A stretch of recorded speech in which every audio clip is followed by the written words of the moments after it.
This is the Dhammapada, 423 teachings from the Buddha, spoken slowly, without urgency. Get comfortable, listen straight through, or return across many nights, whichever feels right. These words have waited 2,500 years. They'll wait for you too. 25 centuries ago, a prince named Siddhartha left everything, not because he hated his life, because something in him knew there had to be more than pleasure and distraction. He sat beneath a tree and refused to move until he understood why we suffer. One morning, as the star appeared, he saw it clearly. The insight wasn't complicated. We suffer because we want things to stay the same, but nothing does. We suffer because we cling to what feels good and push away what doesn't. We suffer because we believe we're separate from everything else. But there's a way through. The Dhammapada, the path of truth, is what his students remembered. Not philosophy, not rules, just clear seeing. These verses were meant to be heard, not analyzed, to settle into you like rain into earth. No belief required, no particular background needed. Just listen. Pause when you need to. Fall asleep if that's what comes. This isn't a test. Let's begin together. We start where the Buddha started, with the mind and what it creates.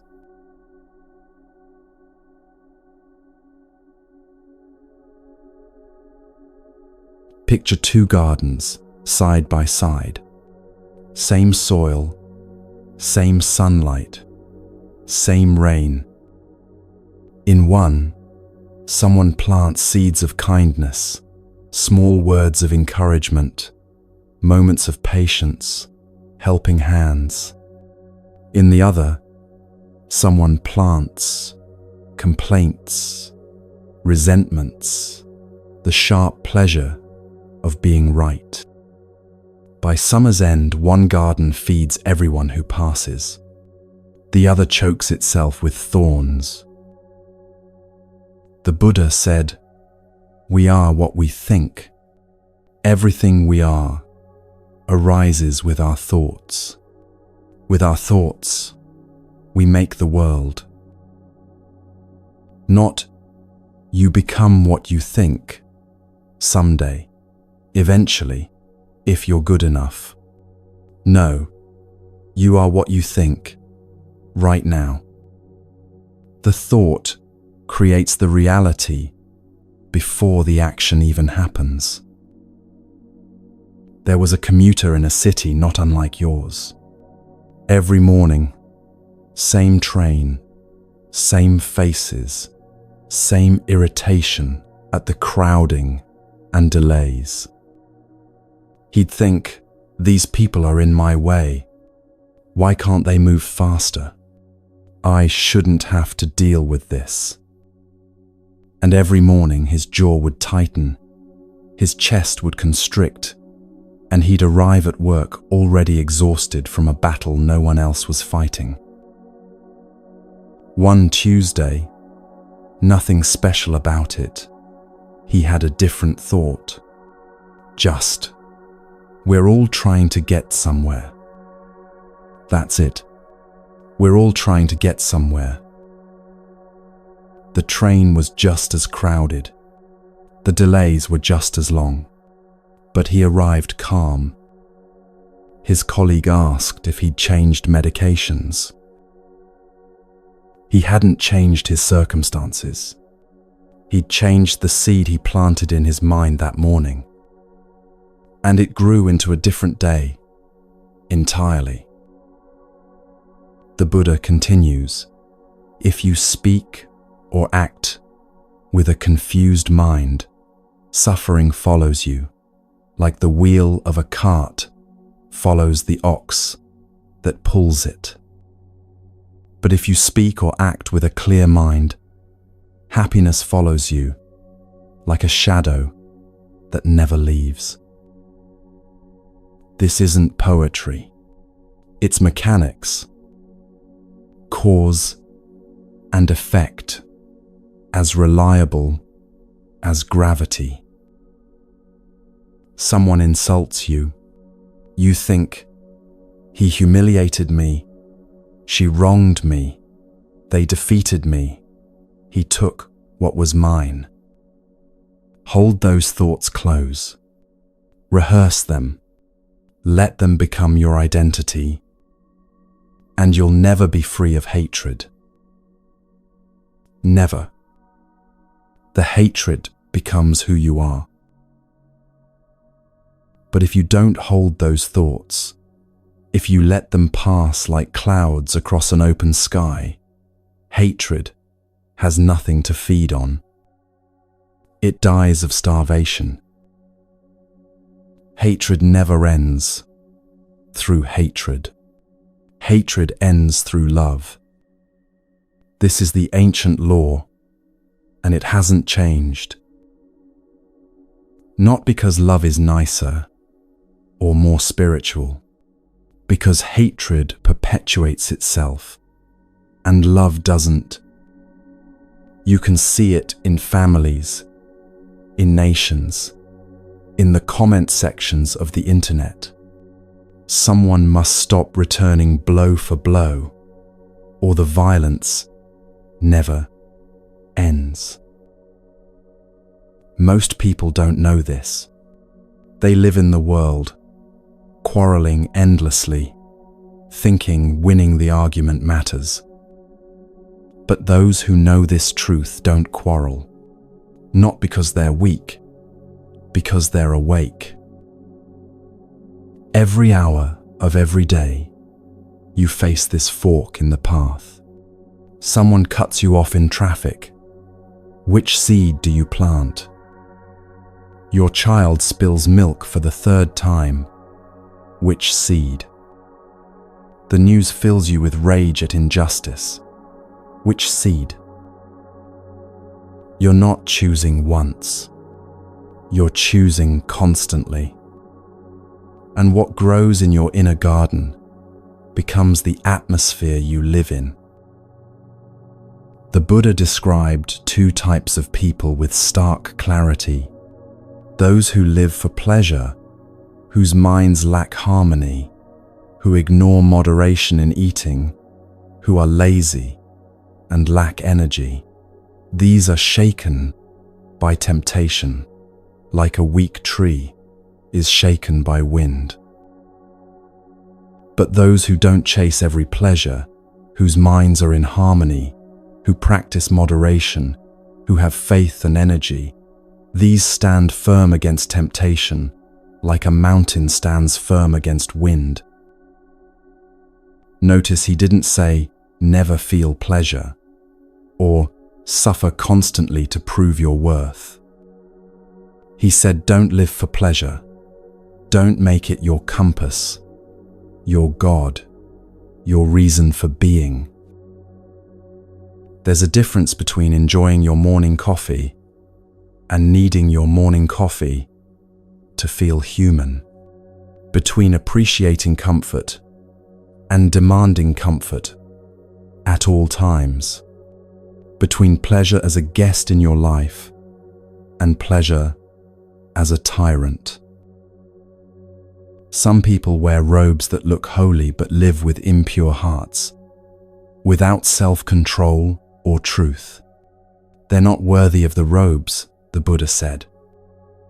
But those who are free from impurity, grounded in virtue, who live with self-control and truth, they are worthy. It's not about the costume. It's about the seed you're actually planting when no one's watching. And once we see these two paths, one that leads to suffering, one that leads away from it. The question becomes, how do we stay awake enough to choose?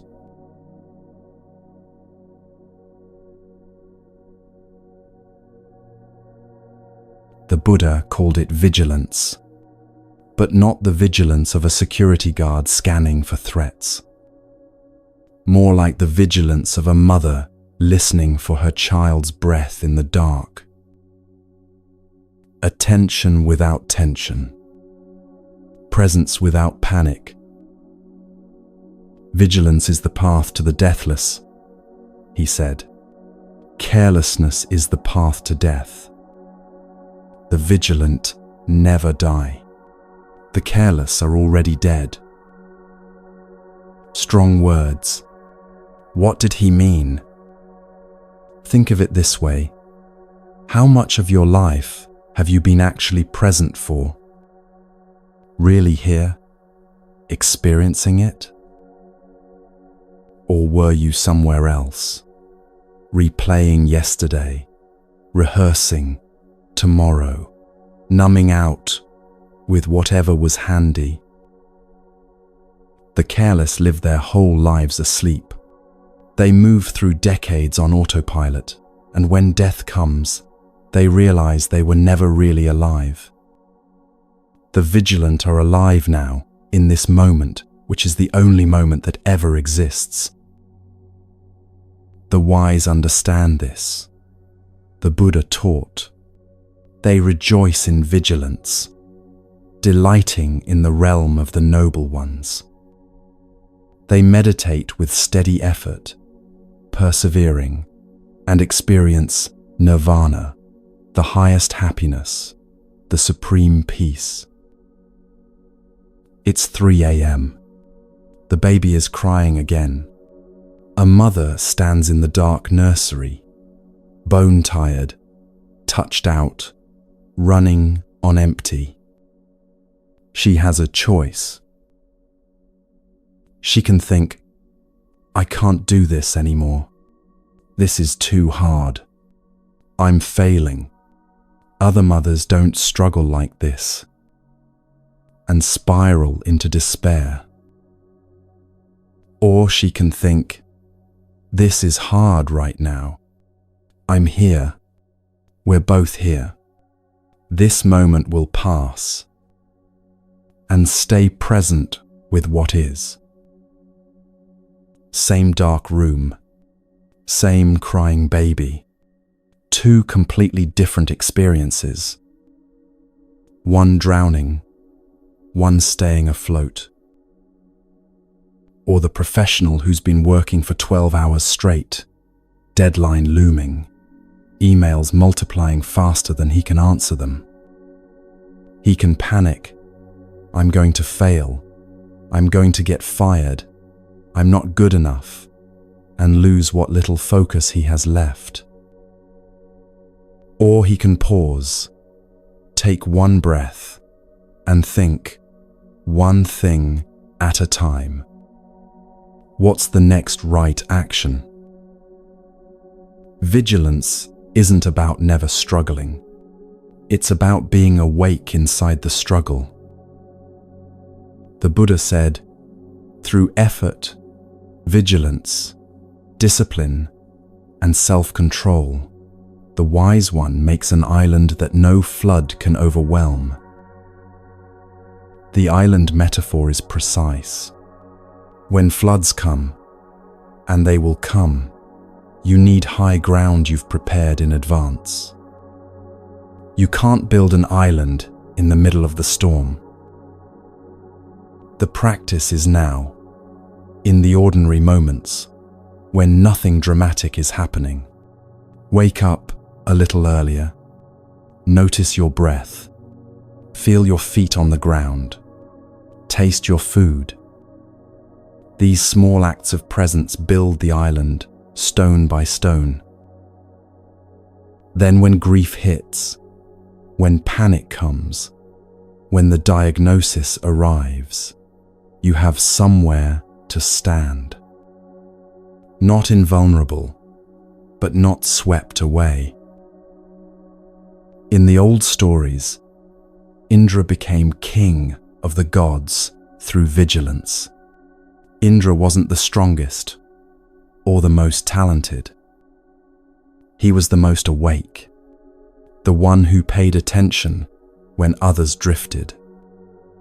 And that quality, simple, sustained awareness, lifted him above everyone else. What does that mean for you? It means the game isn't rigged toward the naturally gifted or the lucky. It's available to anyone willing to stay present. The gods praise vigilance, the Buddha said. They always condemn carelessness. The monk who delights in vigilance and fears carelessness advances like fire, burning through obstacles, both great and small. That image of fire is important. Not destructive fire, purifying fire. The kind that burns away what doesn't serve you, leaving what's essential. The negligent will never reach awakening, the Buddha warned. They're close to nirvana already, if only they'd wake up to it. But what exactly are we watching? What requires this steady attention?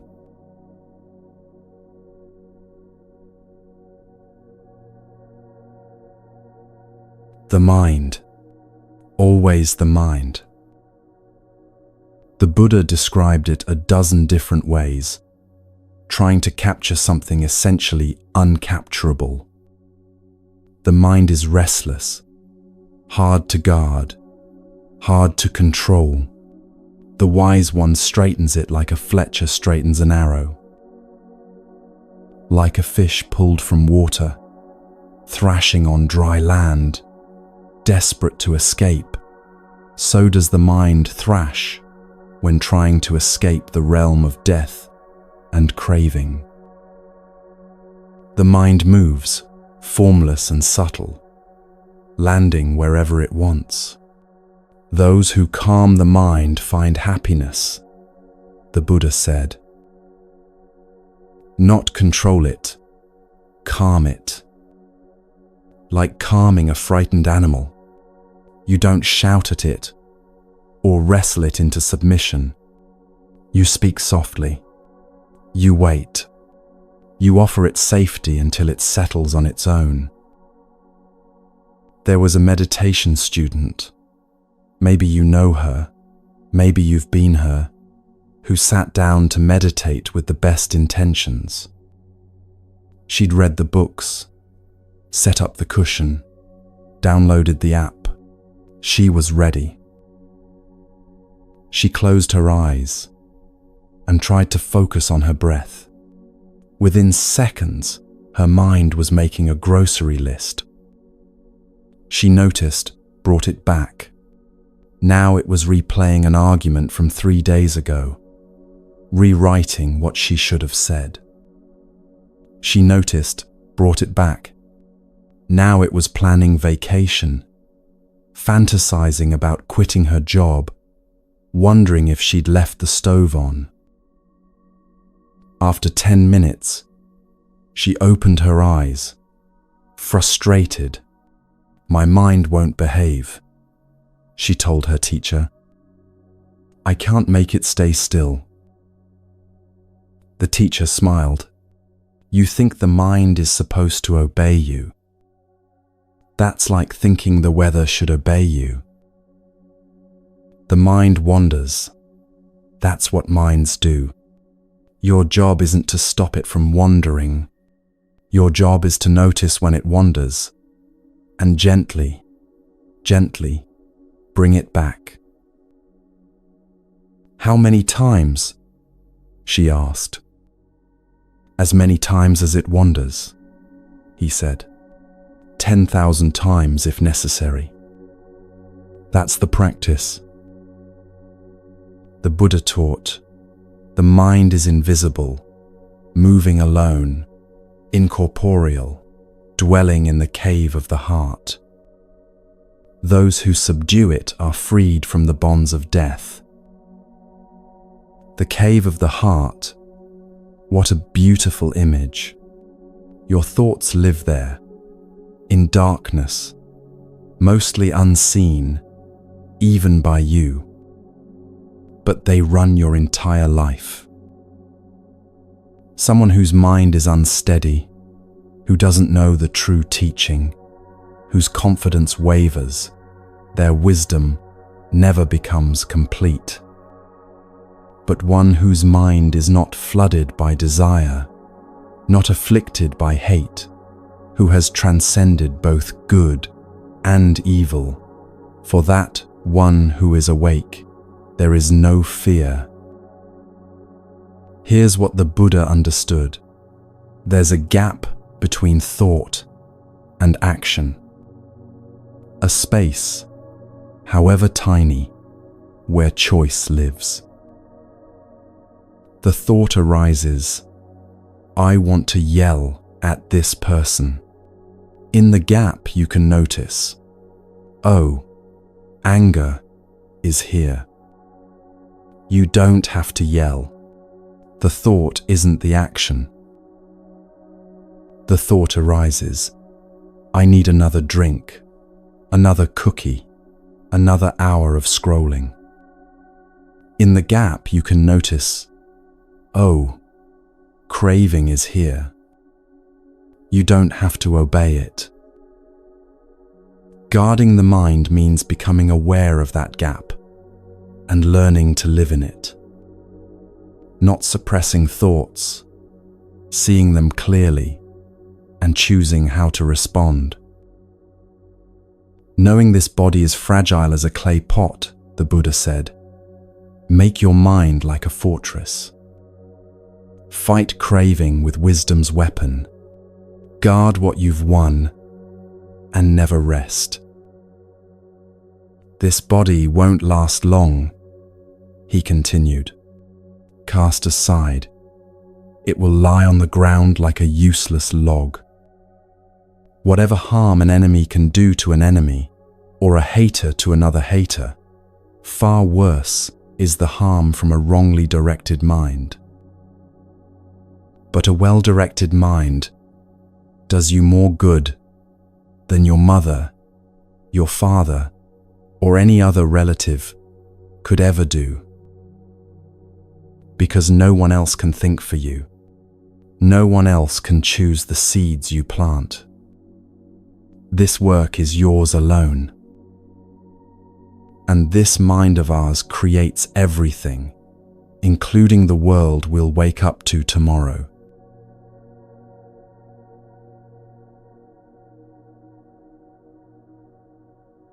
Think of actions as flowers. Some you gather to make beautiful garlands. Some you plant as seeds that will bloom later. Either way, you're always choosing which flowers to cultivate. The Buddha asked, who will conquer this world, and the world of the gods, and the world of death? Who will find the Dhammapada, the well-taught path of truth, like someone skilled in flowers, finds the most beautiful bloom? His answer, the student will, the disciple on the path, the one who practices, not the master who's already arrived, the one still learning, still trying, still showing up. That means you, if you choose it. Right now, exactly as you are. The student will conquer this world, and the world of the gods and death. The student will find the well-taught Dhammapada like one skilled in flowers finds the most beautiful one. Then the Buddha offered an image both beautiful and stark. Knowing this body is like foam, understanding its mirage, like nature, breaking off the flowery arrows of craving, one goes unseen by the king of death. Foam on water looks substantial, but touch it, and it dissolves. A mirage appears real from a distance, but walk toward it, and there's nothing there. That's this body, this life. Everything we think is solid and permanent. Death sweeps away the one who gathers only the flowers of sensual pleasure, their mind distracted, like a flood sweeps away a sleeping village. How many people live this way? Chasing the next pleasure, the next comfort, the next distraction, and then they're gone, having never woken up to what was actually here. Death overcomes one still longing for more, their desires unsatisfied, gathering only pleasures. But there's another way. Watch how a bee takes nectar from a flower without harming the flower's beauty or fragrance. Just takes what it needs and moves on. This is how a sage moves through the world. You can enjoy things without clinging to them. You can participate in the world without being enslaved by it. The flower remains beautiful. You remain free. Don't spend time thinking about what others have done or failed to do, the Buddha said. Think about what you yourself have done or failed to do. This cuts through so much suffering. The endless scorekeeping. Who's better? Who's worse? Who got away with what? None of it matters. Your life is your life. Your actions are your responsibility. That's the whole field of play. Like a beautiful flower with color but no fragrance are the fine words of one who doesn't act on them. But like a beautiful flower with both color and fragrance are the fine words of one who does act on them. It's not about talking beautifully about compassion while being cruel, not about posting inspirational quotes while treating people terribly. The words and the actions must match, or the words are just noise. Just as someone can make many garlands from a heap of flowers, the Buddha said, so you can do much good in this life you've been given. One action at a time, one word, one thought. The garland grows. The fragrance of flowers doesn't travel against the wind. Not sandalwood, not jasmine, not any flower. But the fragrance of the good travels everywhere, even against the wind. Your reputation might not reach everywhere. Your name might be forgotten. But the actual effect of your kindness, the real impact of your presence, spreads in ways you'll never see or measure. A small kindness to a stranger, who then treats their family better, who then are gentler with their students, who then grow up to be different people. The ripples go on and on, against every wind.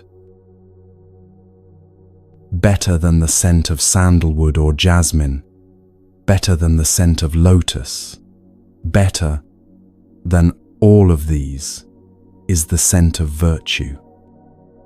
Faint is the scent of sandalwood and jasmine, but the scent of the virtuous rises to the gods, supreme among scents. Death cannot find the path of those rich in virtue, who live in vigilance, freed by perfect knowledge. Some gather flowers wisely, making their lives beautiful and useful, planting seeds that will bloom long after they're gone. Others chase pleasures that wither in their hands, scattering petals that blow away before morning.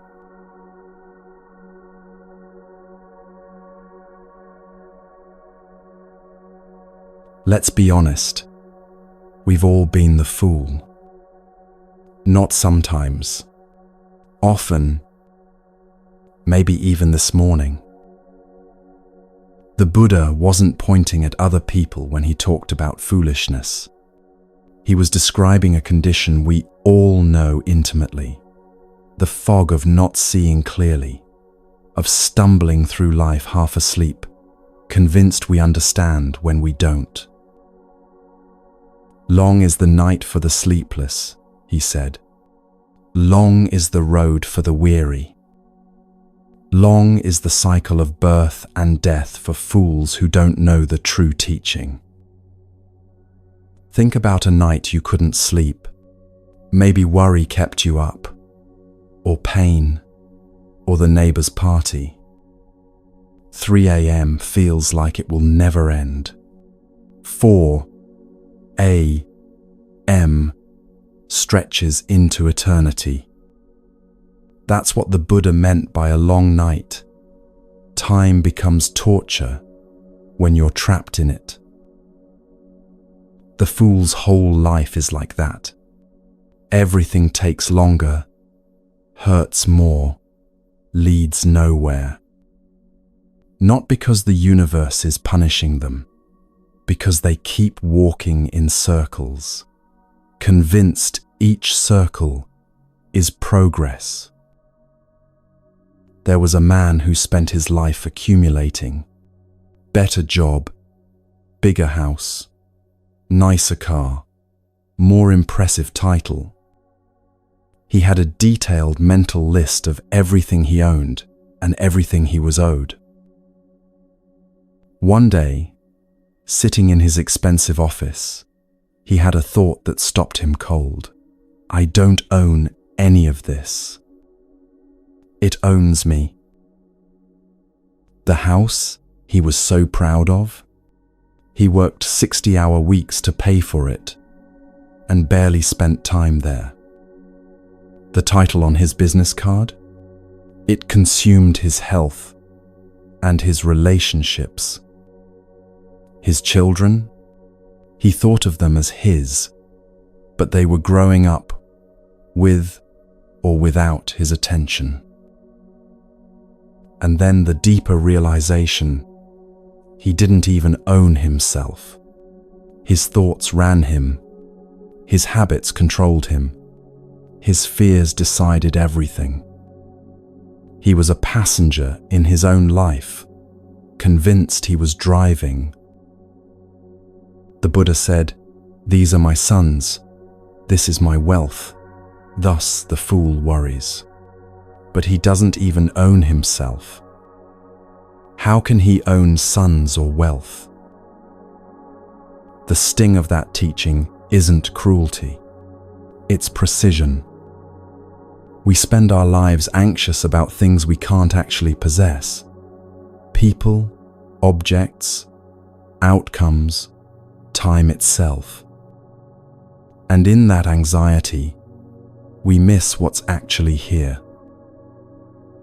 If a fool recognizes his foolishness, the Buddha taught, he is wise at least, to that extent. But a fool who thinks himself wise, that fool is truly a fool. Here's the paradox. The moment you realize you don't know becomes the beginning of wisdom. The moment you're certain you know becomes the reinforcement of foolishness. Even if a fool lives with a wise person their whole life, they don't understand the teaching any more than a spoon understands the taste of soup. That image is so specific. The spoon sits in the soup. The spoon delivers the soup. The spoon is essential to the soup-eating process. But the spoon never tastes it. never knows what it's carrying. You can be surrounded by wisdom, books, teachers, opportunities, and still understand nothing if you're not actually paying attention, if you're just going through the motions, if you think you already know. The fool who imagines he is wise lives with himself as his own enemy, the Buddha said, always doing harmful things that eventually bear bitter fruit. Watch how that works. Someone lies because it's easier than telling the truth. The lie works, so they lie again. Small lies become bigger lies. Eventually, the whole structure of their life rests on fabrication, and they can't remember what's real anymore. Or someone uses anger as a weapon because it gets results. People back down when you rage. It feels like power. Until everyone who loves you learns to stay away, and you're powerful and alone. An action isn't good, the Buddha said, if you have to regret it afterward, if its fruit is tears and remorse. An action is good if you don't regret it afterward, if its fruit is joy and happiness. Simple test. How do you feel the next morning? Not in the moment of impulse, the next day, the next week, when the consequences arrive. Evil seems sweet to the fool until it ripens, the Buddha warned. When it ripens, the fool suffers. Think of someone eating an entire cake. Delicious for a while. Then the stomachache comes. Then the shame. Then the pattern repeats because the lesson wasn't learned. Month after month, a fool might eat only a blade of grass. Their merit wouldn't equal 1/16 of one who understands the truth, the Buddha said. Harsh, but he's making a point about effectiveness, not value. You can suffer elaborately, perform extreme austerities, make dramatic gestures, and still be walking in circles if you don't actually understand what you're doing or why. A harmful action doesn't immediately bear fruit, the Buddha taught. Like milk doesn't curdle instantly. It follows the fool, burning like a fire covered with ashes. That's the dangerous part, the delay between action and consequence. Do something harmful, and nothing bad happens right away. So you think you got away with it. You do it again. Still nothing. The fire is burning underneath the whole time, invisible, until suddenly everything's ablaze and you can't remember how it started. The Buddha described the fool's relationship with knowledge almost tenderly. Whatever knowledge a fool acquires, it only harms him, destroying whatever good qualities he has, splitting his head open. Meaning, a fool uses knowledge as a weapon against himself, gets just enough information to be dangerous, just enough skill to create bigger problems, just enough confidence to make catastrophic decisions. The fool suffers not knowing, suffers in the wanting, the grasping, the endless search for something to fill, the emptiness that can't be filled from outside. The wise see differently.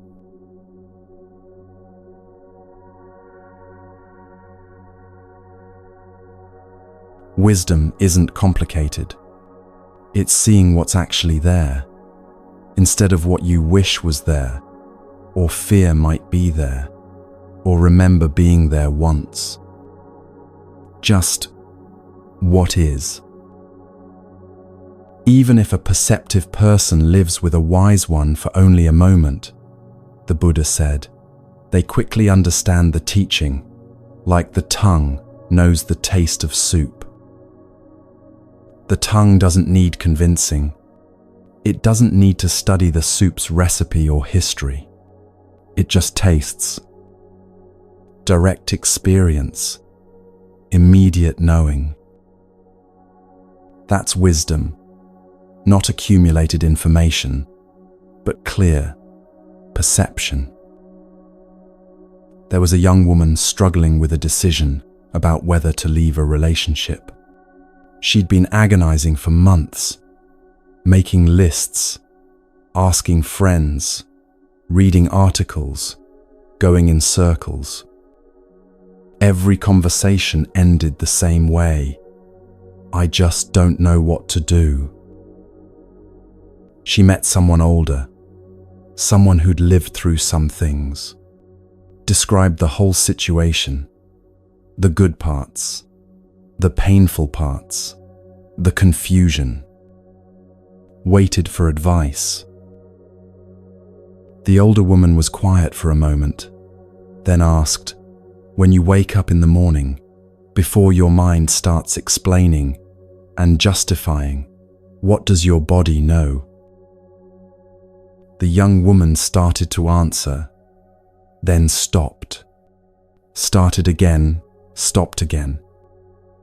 Then she began to cry, because her body had been telling her the answer for months, and she'd been talking herself out of listening to it. That's the difference. The fool collects opinions and theories. The wise one sees what's actually happening. The Buddha said, as rain pours through a poorly thatched roof, so passion pours through an untrained mind. As rain doesn't pour through a well-thatched roof, so passion doesn't pour through a well-trained mind. A well-trained mind isn't one that knows a lot of facts. It's one that can see clearly without being overwhelmed by what it sees. Can feel anger without becoming anger. Can notice fear without being ruled by fear. The wise person is unshaken by praise or blame, the Buddha taught, like a solid rock is unshaken by the wind. Not because they don't care what people think, because they know who they are, regardless of what people think. Praise doesn't make you better. Blame doesn't make you worse. You're just what you are, doing what you're doing, learning as you go. Like a deep, clear, calm lake, the wise become serene when they hear the teaching. Notice, they become serene, not because they were already perfect, but because they heard something true and let it settle into them, like rain into earth. Good people give up attachment to everything, the Buddha said. They don't chatter about what they crave, touched by happiness or pain. They remain even. That doesn't mean not feeling. It means not being tossed around by every feeling like a leaf in wind. You can feel grief without drowning in it. You can feel joy without clinging to it desperately, terrified it will leave. The wise don't seek children, wealth, or power for themselves or others, the Buddha taught. They don't prosper through wrongdoing. They are virtuous, wise, and righteous. This isn't about having nothing. It's about not defining yourself by what you have, not sacrificing your integrity to get more, not measuring your worth by your accumulation. Few cross to the far shore, the Buddha said. Most people just run up and down this shore. But those who follow the well-taught teaching cross over, beyond death's realm. Two shores, the one we know and the one we can barely imagine. Most people spend their whole lives on familiar ground, running faster and faster, thinking speed equals progress, never realizing there's another shore entirely, where different rules apply. Leaving the dark path behind and cultivating the bright, the wise leave home for the homeless state, seeking joy in detachment where pleasure is hard to find. Homelessness here doesn't mean living under a bridge. It means not being defined by your circumstances, not needing everything arranged just right to be okay, not carrying your identity like a house you're trapped inside. Free from possessions and desires, cleaning away the stains of the mind, these people shine with pure radiance, enjoying, even in this life, the deathless freedom of nirvana. The wise create islands through clear seeing, through not lying to themselves, through paying attention. Solid ground that holds when everything else is flooding. But what holds them there, on those islands they've built? What keeps them from drifting back to the familiar shore, back to the old patterns, back to sleep?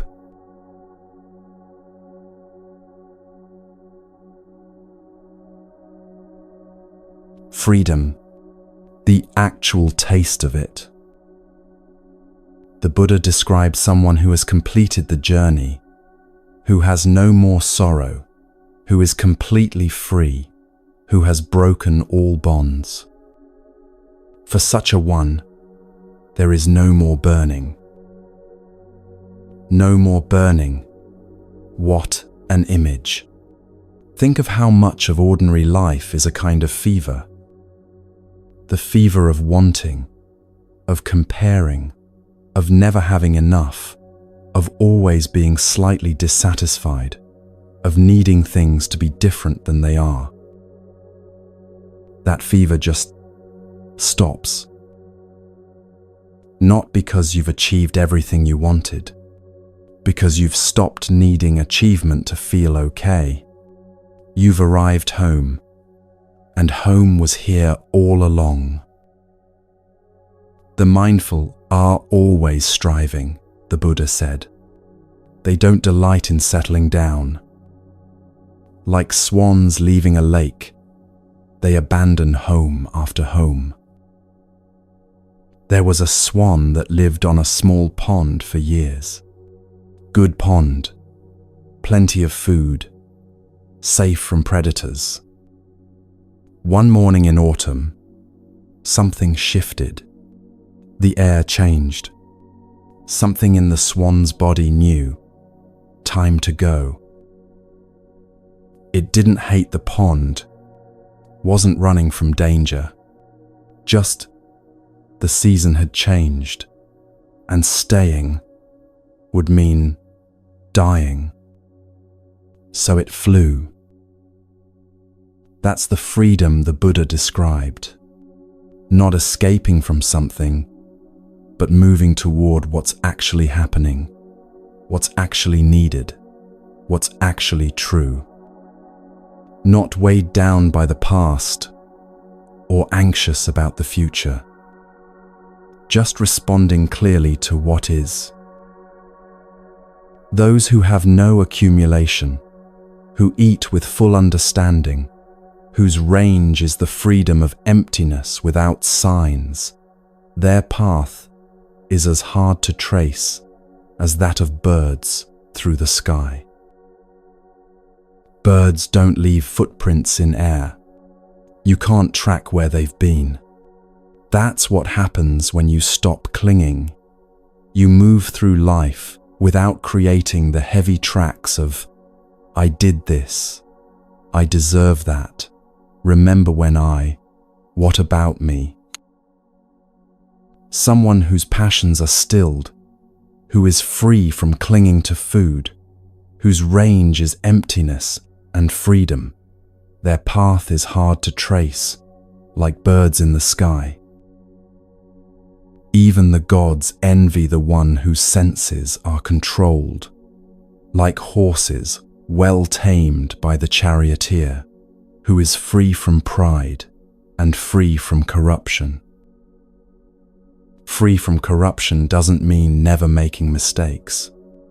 It means not being rotted from the inside by resentment, greed, self-deception, all the ways we slowly poison ourselves. Steady as the earth, reliable as a pillar, clear as a lake without mud, for such a one, there is no more wandering in the cycle of suffering. Their mind is at peace, their speech is at peace, their actions are at peace, freed by right knowledge, completely calm. Free from blind faith because they've seen the uncreated, cut the bonds, finished with both merit and demerit, thrown away all desire. That person is greatest among people. This freedom seems far away when you're in the thick of struggle, when your mind is racing and your heart is tight and everything feels like too much. It seems like something only saints achieve, only after decades of practice, only if you're special somehow. But even one moment of actually being present, not thinking about being present, but actually here, shows you what's possible. One moment of not needing anything to be different, one moment of enough. That moment is the door. You can walk through it anytime you remember it's there.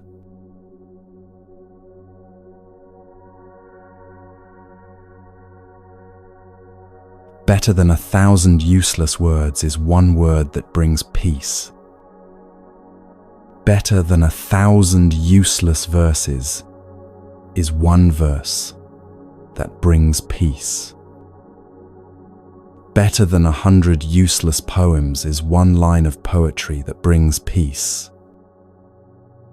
The Buddha kept hammering this point, repeating it with slight variations, making sure it landed.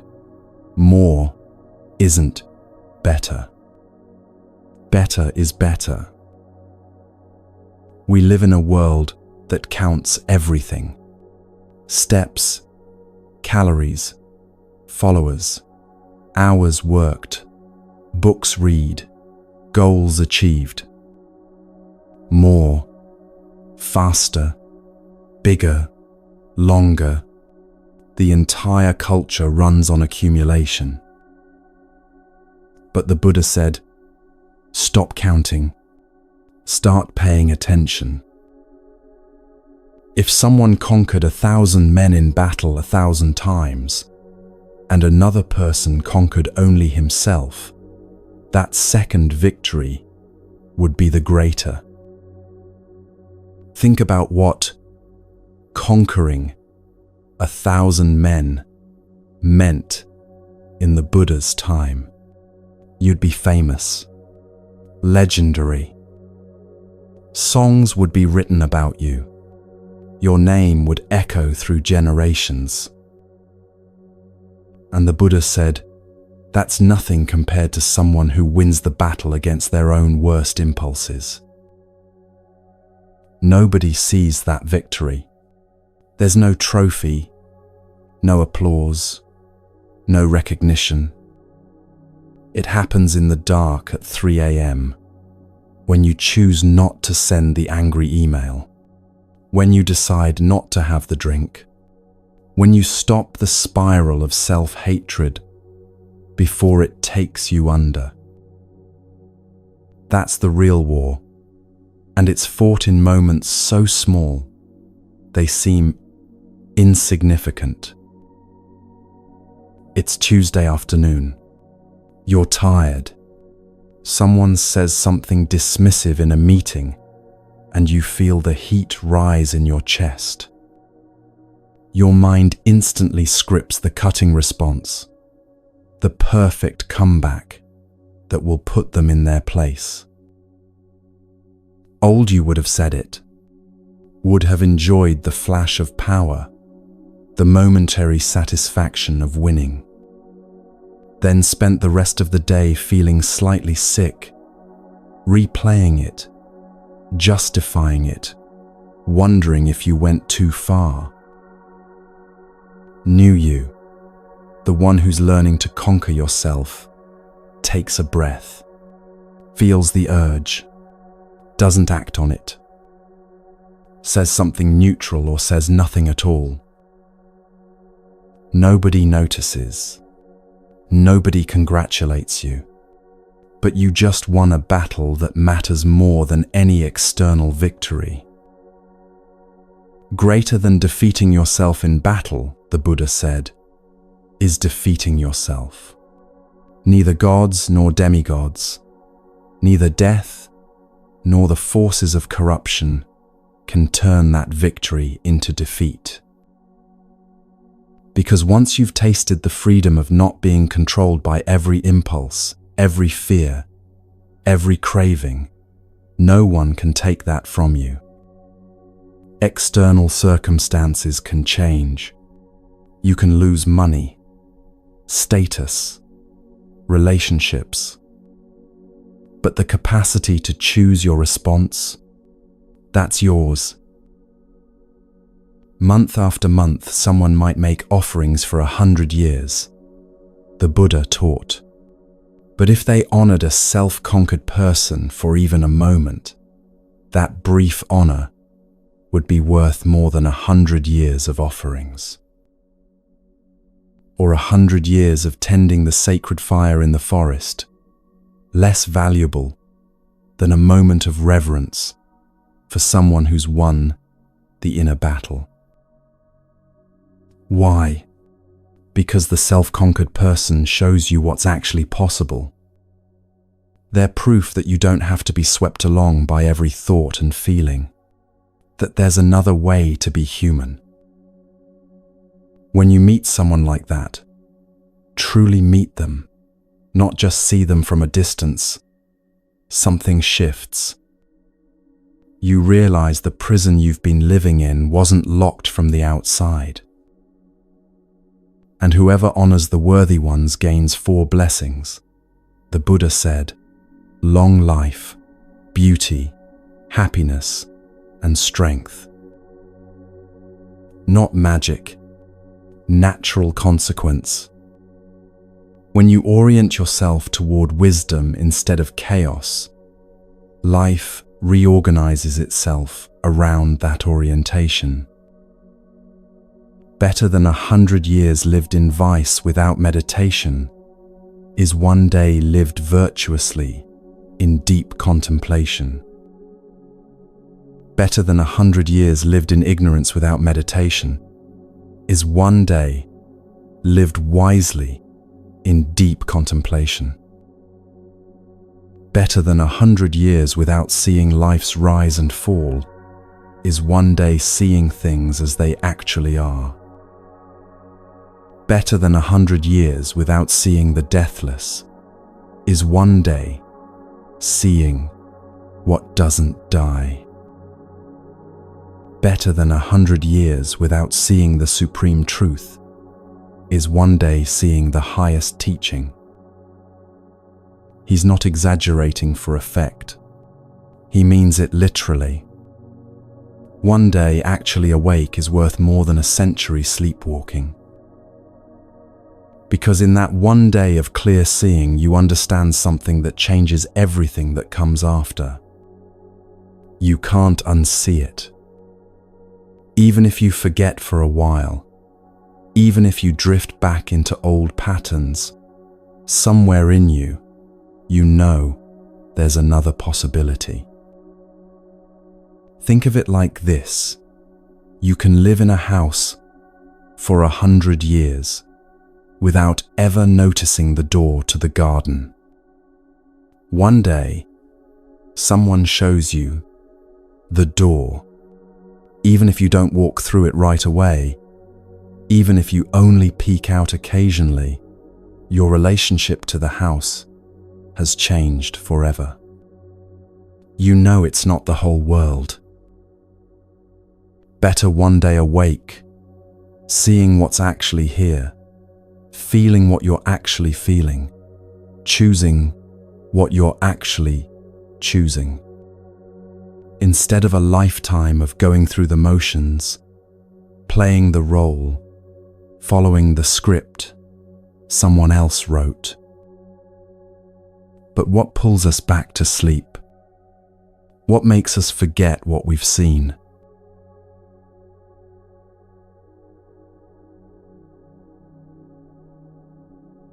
The Buddha said, "Hasten to do good. Restrain your mind from evil. Whoever is slow to do good, their mind delights in evil." Strong word, evil. We don't like to use it anymore. Sounds dramatic, judgmental, black and white. But the Buddha wasn't talking about cosmic forces of darkness. He was talking about the daily tendency toward harm, harming yourself, harming others, harming the moment you're in by not being present to it. Evil, in his vocabulary, is whatever increases suffering. Good is whatever decreases it. Not complicated. If you do something harmful, don't repeat it, the Buddha said. Don't find pleasure in it. The accumulation of harmful actions leads to pain. If you do something good, repeat it. Take joy in it. The accumulation of good actions leads to happiness. Like filling a water jar drop by drop. You can fill it with poison or with clean water, one drop at a time. Either way, the jar fills. There was someone who thought, my small kindnesses don't matter. I'm not saving the world. I'm not curing diseases or ending wars. I just help my elderly neighbor with groceries sometimes. I let people merge in traffic. I'm patient with the new person at work who keeps asking questions. What difference does any of that make in the grand scheme of things? Here's what they didn't see. The neighbor who feels less alone because someone checks on her. The driver who arrives home less stressed because someone let them in. The new employee who doesn't quit in the first week because someone made them feel welcome. And those people carry that forward in ways you'll never track. The neighbor volunteers at the community center. The driver is gentler with their kids that evening. The employee becomes the patient one for the next new person. Small acts don't stay small. They multiply in directions you can't see. Don't dismiss wrongdoing, thinking, it's just a small thing. It won't affect me. Just as a water jar fills with drops of water, so the fool fills himself with evil, little by little. Don't dismiss good deeds, thinking, it's just a small thing, it won't affect me. Just as a water jar fills with drops of water, so the wise person fills themselves with good, little by little. Karma isn't punishment from the universe. It's cause and effect. Fire burns. That's not personal. It's just what fire does. Water flows downhill. That's gravity, not judgment. Actions have consequences. That's karma, not cosmic bookkeeping. You lie, people stop trusting you, not because the universe is keeping score, but because that's how trust works. You're consistently kind. People feel safe around you. That's not a reward. It's a result. Someone might do wrong and not feel the result immediately. The Buddha taught, just as fresh milk doesn't curdle at once, but it follows them, burning like fire covered by ashes. The delay is what makes it tricky. Do something harmful, and nothing bad happens right away, so you think you got away with it. Do it again. Still nothing. The consequences are building underneath, invisible, like a fire, smoldering in a compost pile. By the time you see the flames, everything's already burning. That's why the Buddha said, hasten to do good.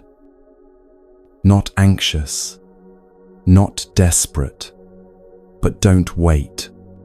Don't think you have unlimited time to get your life together. Don't postpone kindness. Don't delay integrity. The merchant traveling through a dangerous forest with great wealth, but few guards, protects himself carefully, the Buddha said. Someone who loves life avoids poison. Just so, avoid evil. You wouldn't be careless with actual poison. You wouldn't think, just a little bit won't hurt. Why be careless with resentment, gossip, cruelty, dishonesty? They're poison too, just slower acting. A hand without a wound can handle poison safely. Poison doesn't affect where there's no wound. There's no evil for one who doesn't do evil. But whoever wrongs an innocent person, someone pure and blameless, the evil returns to that fool like dust, thrown against the wind. You can't harm someone and have it not affect you, even if they never find out, even if they never retaliate, even if no one ever knows. You know. You carry it. It changes you. Some are reborn in the womb. The Buddha taught, evildoers go to hell, the righteous go to heaven, but those without defilements reach nirvana. Not locations, states of being. Hell is the state of being consumed by hatred, greed, delusion. You can experience it right here, right now. Heaven is the state of peace, clarity, love. Also available now. Nirvana is beyond both. Complete freedom from the whole system of craving and aversion. You don't wait until death to find out where you're going.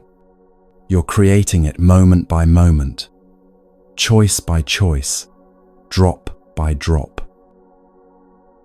There's no hiding from your own actions, the Buddha said. Not in the sky, not in the ocean's depths, not in a mountain cave.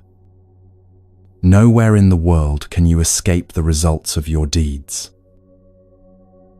And nowhere in the world can you hide from death either. Not in the sky, not in the ocean's depths, not in a mountain cave. Death finds everyone. So the question isn't whether you'll face consequences or whether you'll die. Both are certain. The question is, what are you doing with the time you have?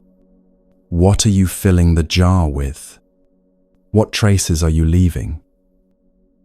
Good and evil leave traces in your mind, in your body, in the way you move through the world. They shape you from the inside out, making you into someone who either adds to the suffering or helps relieve it. But both the person who does good and the person who does harm must eventually face the same fundamental fact of existence.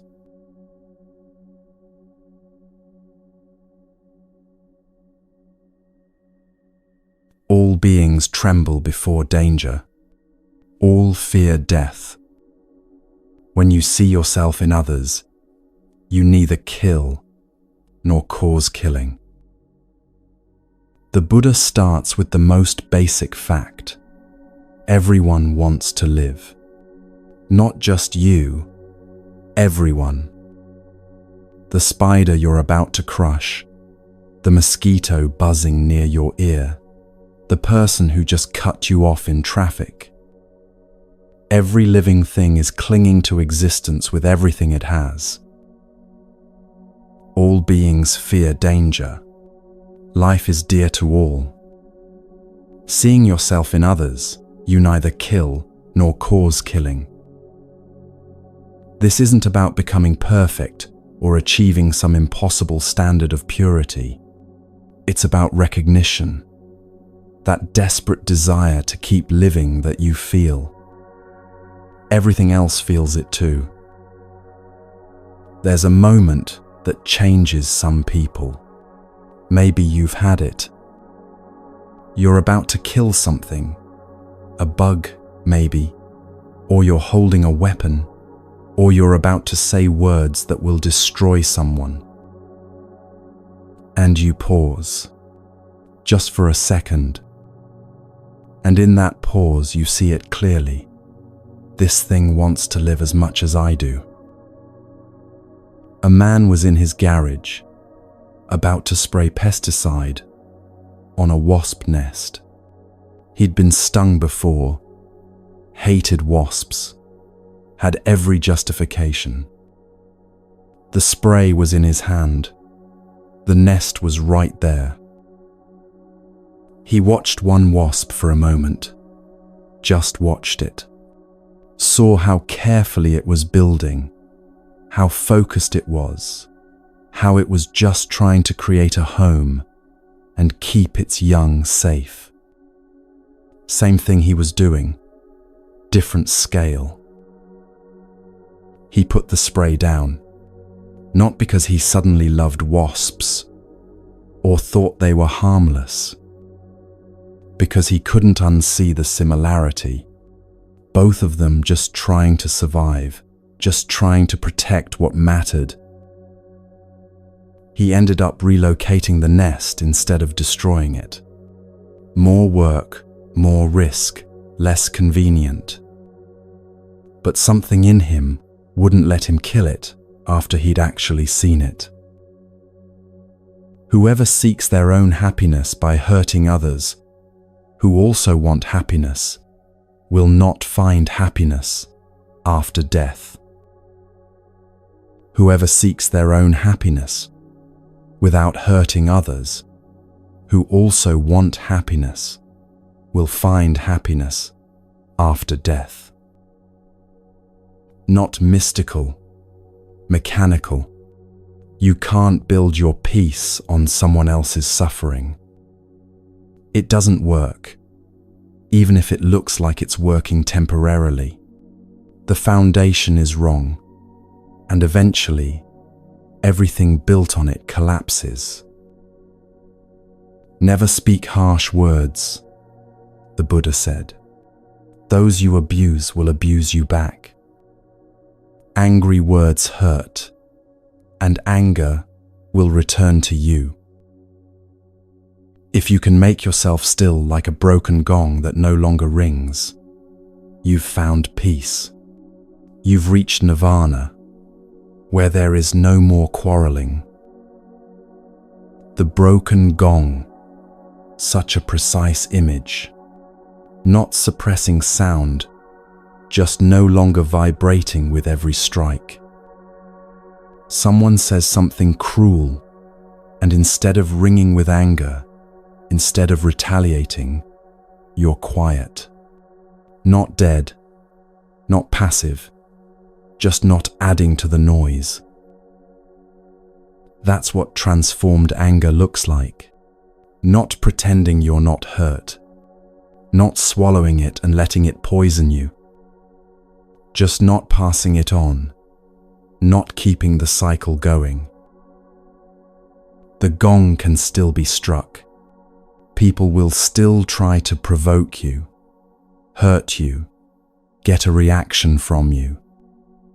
But when you've genuinely released the need to retaliate, to defend, to prove yourself right, the sound just doesn't happen anymore. It's freedom, not suppression. Suppression is holding the gong still while it desperately wants to ring. Freedom is the gong no longer needing to ring at all. As a cowherd drives cattle to pasture, the Buddha said, so old age and death drive living beings onward. Bleak image, but true. You're being driven toward death every day, like cattle being herded. The question is, are you awake for the journey, or are you just stumbling along, head down, not noticing where you're going? When a fool does evil deeds, they don't realize they're lighting a fire in which they themselves will burn.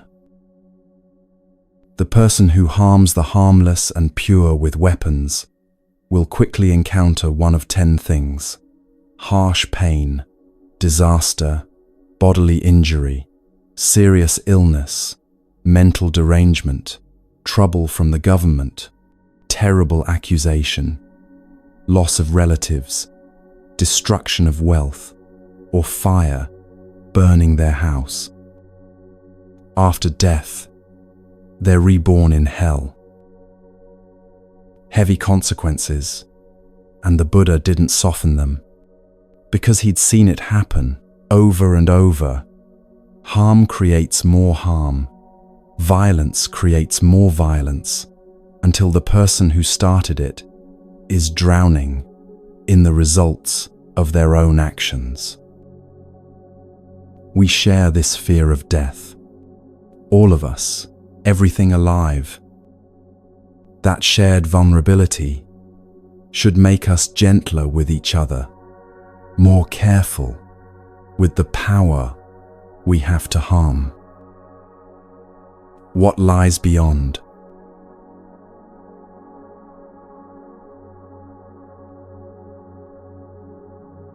Look at this body, the Buddha said. A painted puppet with joints and hinges, plastered together, subject to disease, full of thoughts that never last. This body wastes away, a nest of disease, fragile, disintegrating. Life ends in death, always. Not cheerful words, but not meant to depress you, meant to wake you up. Look at these grey bones scattered about, like gourds thrown away in autumn. What pleasure is there in seeing them? A house of bones is this body, plastered with flesh and blood. In it dwell pride and hypocrisy, old age and death. Even the decorated chariots of kings wear out, the Buddha said. This body too wears out. But the truth of the good never ages. The wise declare this to each other. everything physical deteriorates. The most beautiful face ages. The strongest body weakens. The sharpest mind dulls. But understanding, real seeing, doesn't fade with the body. It's the only thing worth gathering because it's the only thing you can actually keep. There was someone sitting by a hospital bed, watching their father die, slowly, over days. The body that had seemed so solid, so permanent, was just leaving. Hour by hour, less of him was there. The sharp mind that had intimidated everyone, gone. The strong hands that had built things, still. The personality that had filled every room, fading like a radio signal getting weaker. And sitting there, the son realized, this is happening to me, too. Just slower. Every single thing I think is solid and permanent is dissolving, right now, just too slowly to see. It could have been terrifying. It should have been. But instead, something loosened. If this is all temporary, the body, the achievements, the identity, the story about who I am, then what's actually real? What remains when everything else falls away? The question itself was a door opening. For 3 days after the funeral, he couldn't stop thinking about it. Not morbidly, just clearly. His father had worked 70-hour weeks building a business empire, had sacrificed relationships, health, presence with his children. For what? The empire was already being dissolved, sold off to strangers who didn't know or care about the man who built it. The son looked at his own life, the same patterns starting, the same choices being made. Racing toward what? Building what? All of it heading toward the same hospital bed, the same dissolving, the same forgotten empire. That's when he understood what the Buddha meant about this body being a temporary house. You don't own it. You're renting it for an unknown period, and eviction is certain.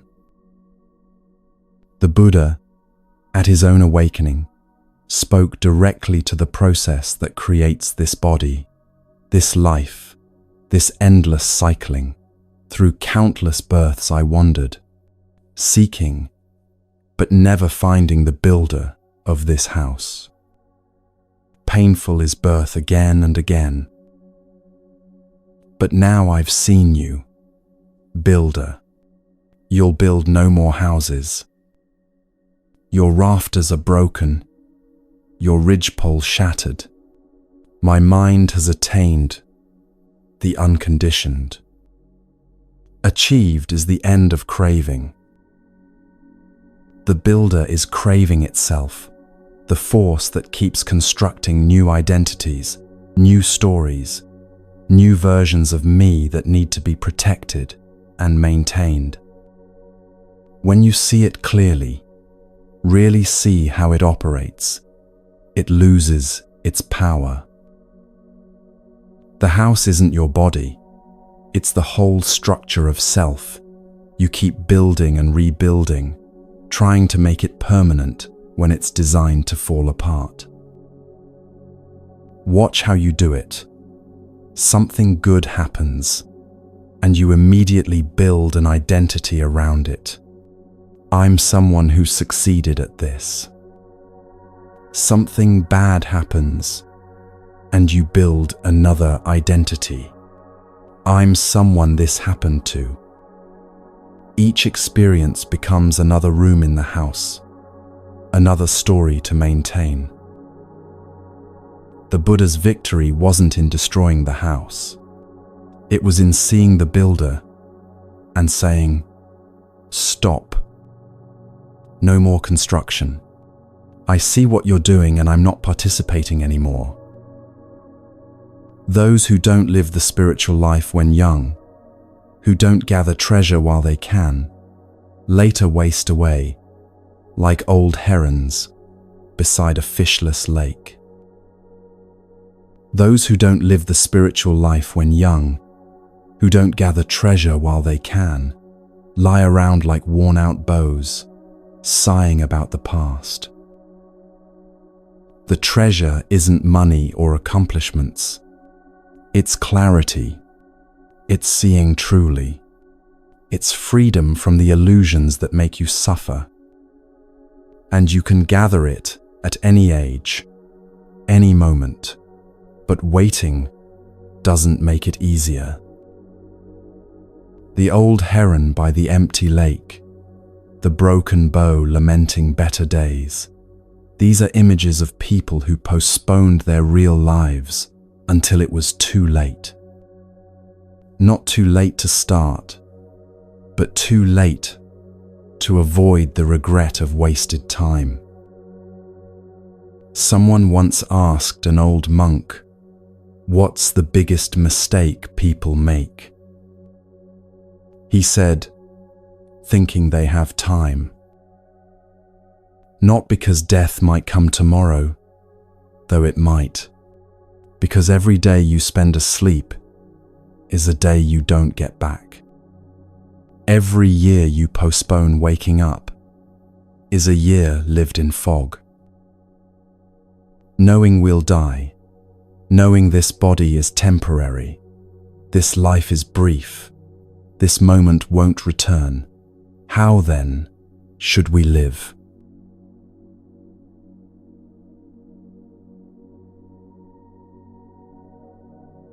If you hold yourself dear, the Buddha said, guard yourself well. Let the wise one keep watch during at least one of the 3 watches of the night. First, establish yourself in what is proper, then teach others. Thus you won't suffer. If you make yourself as you teach others to be, then, well controlled yourself, you may control others. The self is indeed hard to master. You are your own refuge. What other refuge could there be? When you're well trained, you gain a refuge hard to find. This is the teaching that people resist most. You're on your own. Not because no one cares, not because help isn't available, because ultimately, no one else can do your inner work for you. You are your own refuge. What does that actually feel like? It feels like coming home after a long journey and realizing the thing you were searching for was there all along.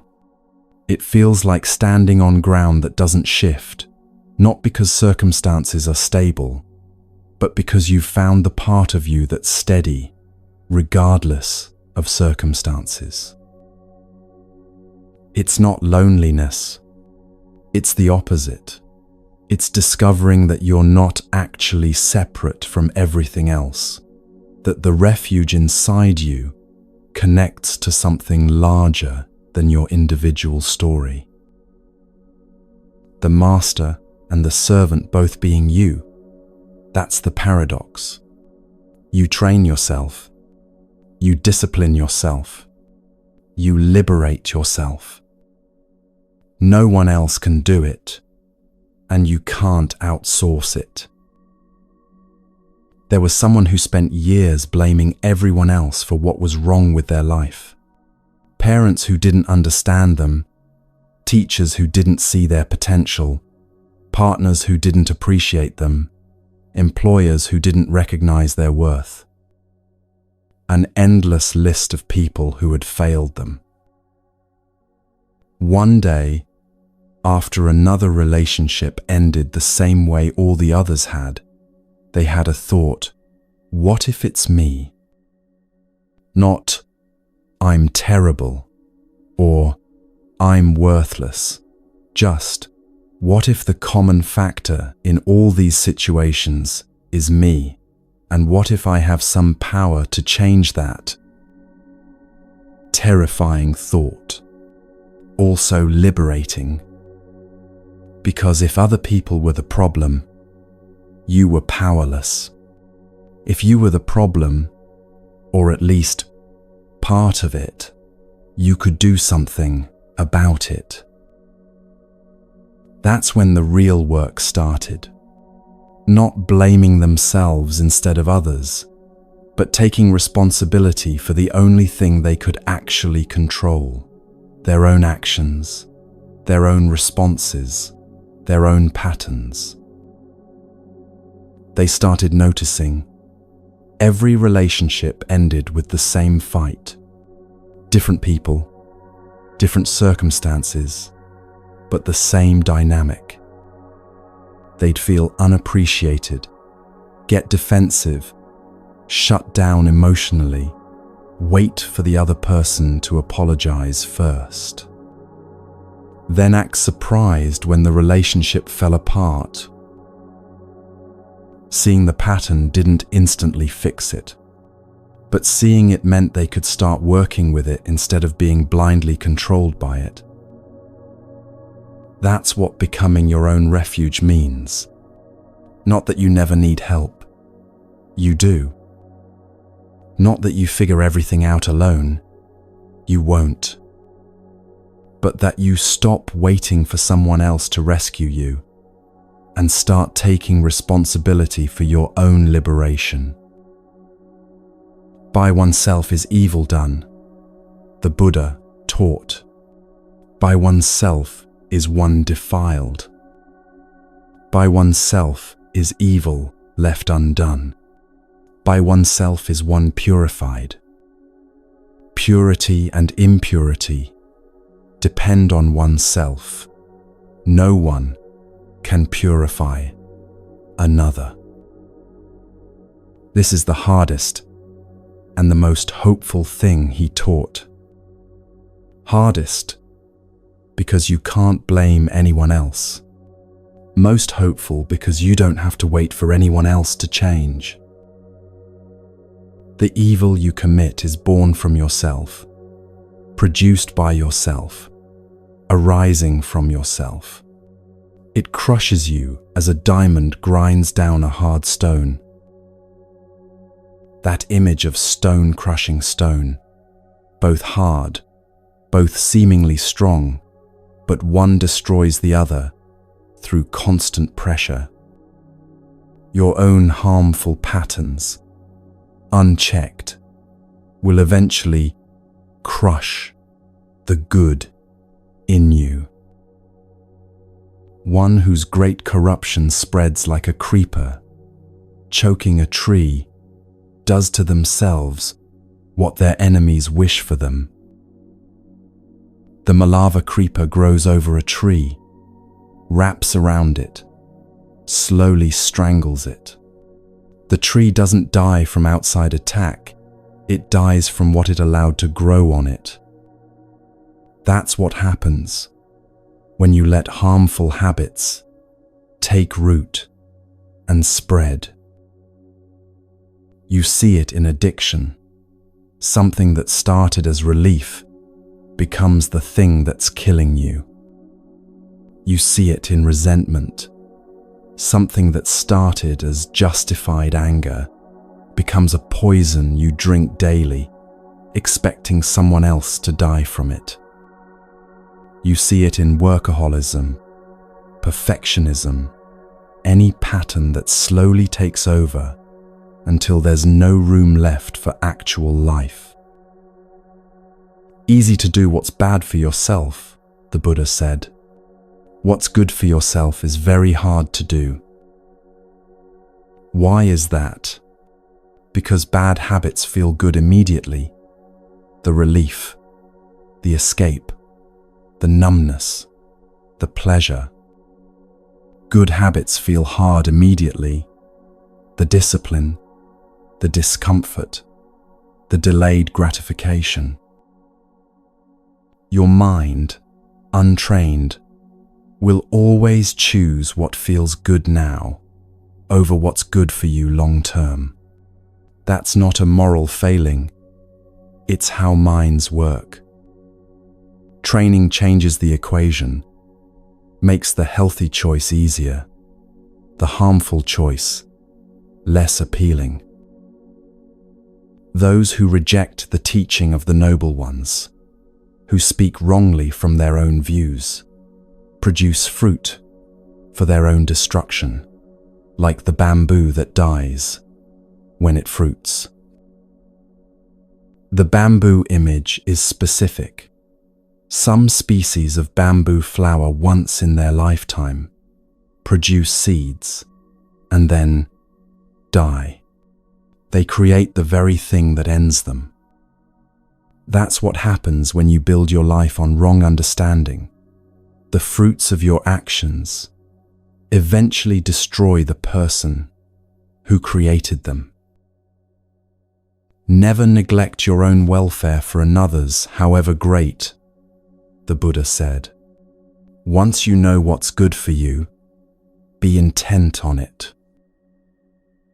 Not selfishness, wisdom. You can't help anyone if you're drowning. You can't give from an empty well. Taking care of yourself isn't preparation for serving others. It's the foundation of being able to serve at all. The flight attendants get it right. Put on your own oxygen mask before helping others. Not because you matter more, because if you pass out, you can't help anyone. The path is yours alone. No one can walk it for you. Your parents can't do it. Your teachers can't do it. Your therapist, your partner, your spiritual guide, they can point, they can encourage, they can walk alongside. But the actual steps, those are yours. So wake up, not tomorrow, not when conditions are perfect, not when you feel ready. Now, with things exactly as they are, exactly as you are.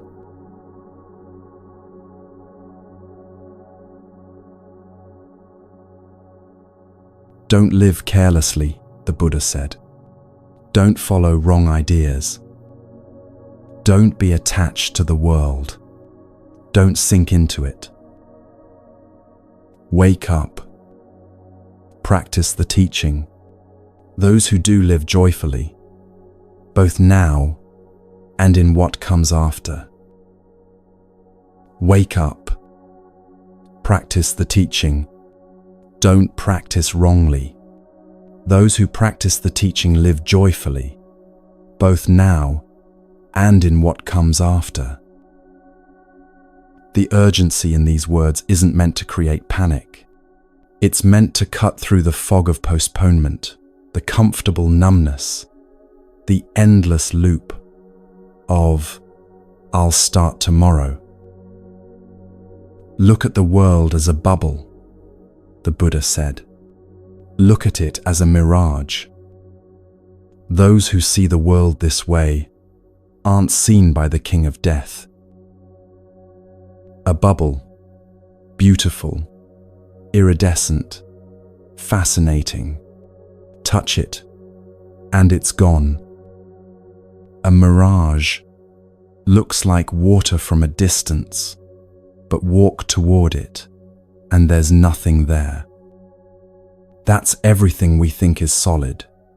Money, status, relationships, the story we tell about who we are. Not saying these things don't exist, or don't matter, saying they're not what we think they are.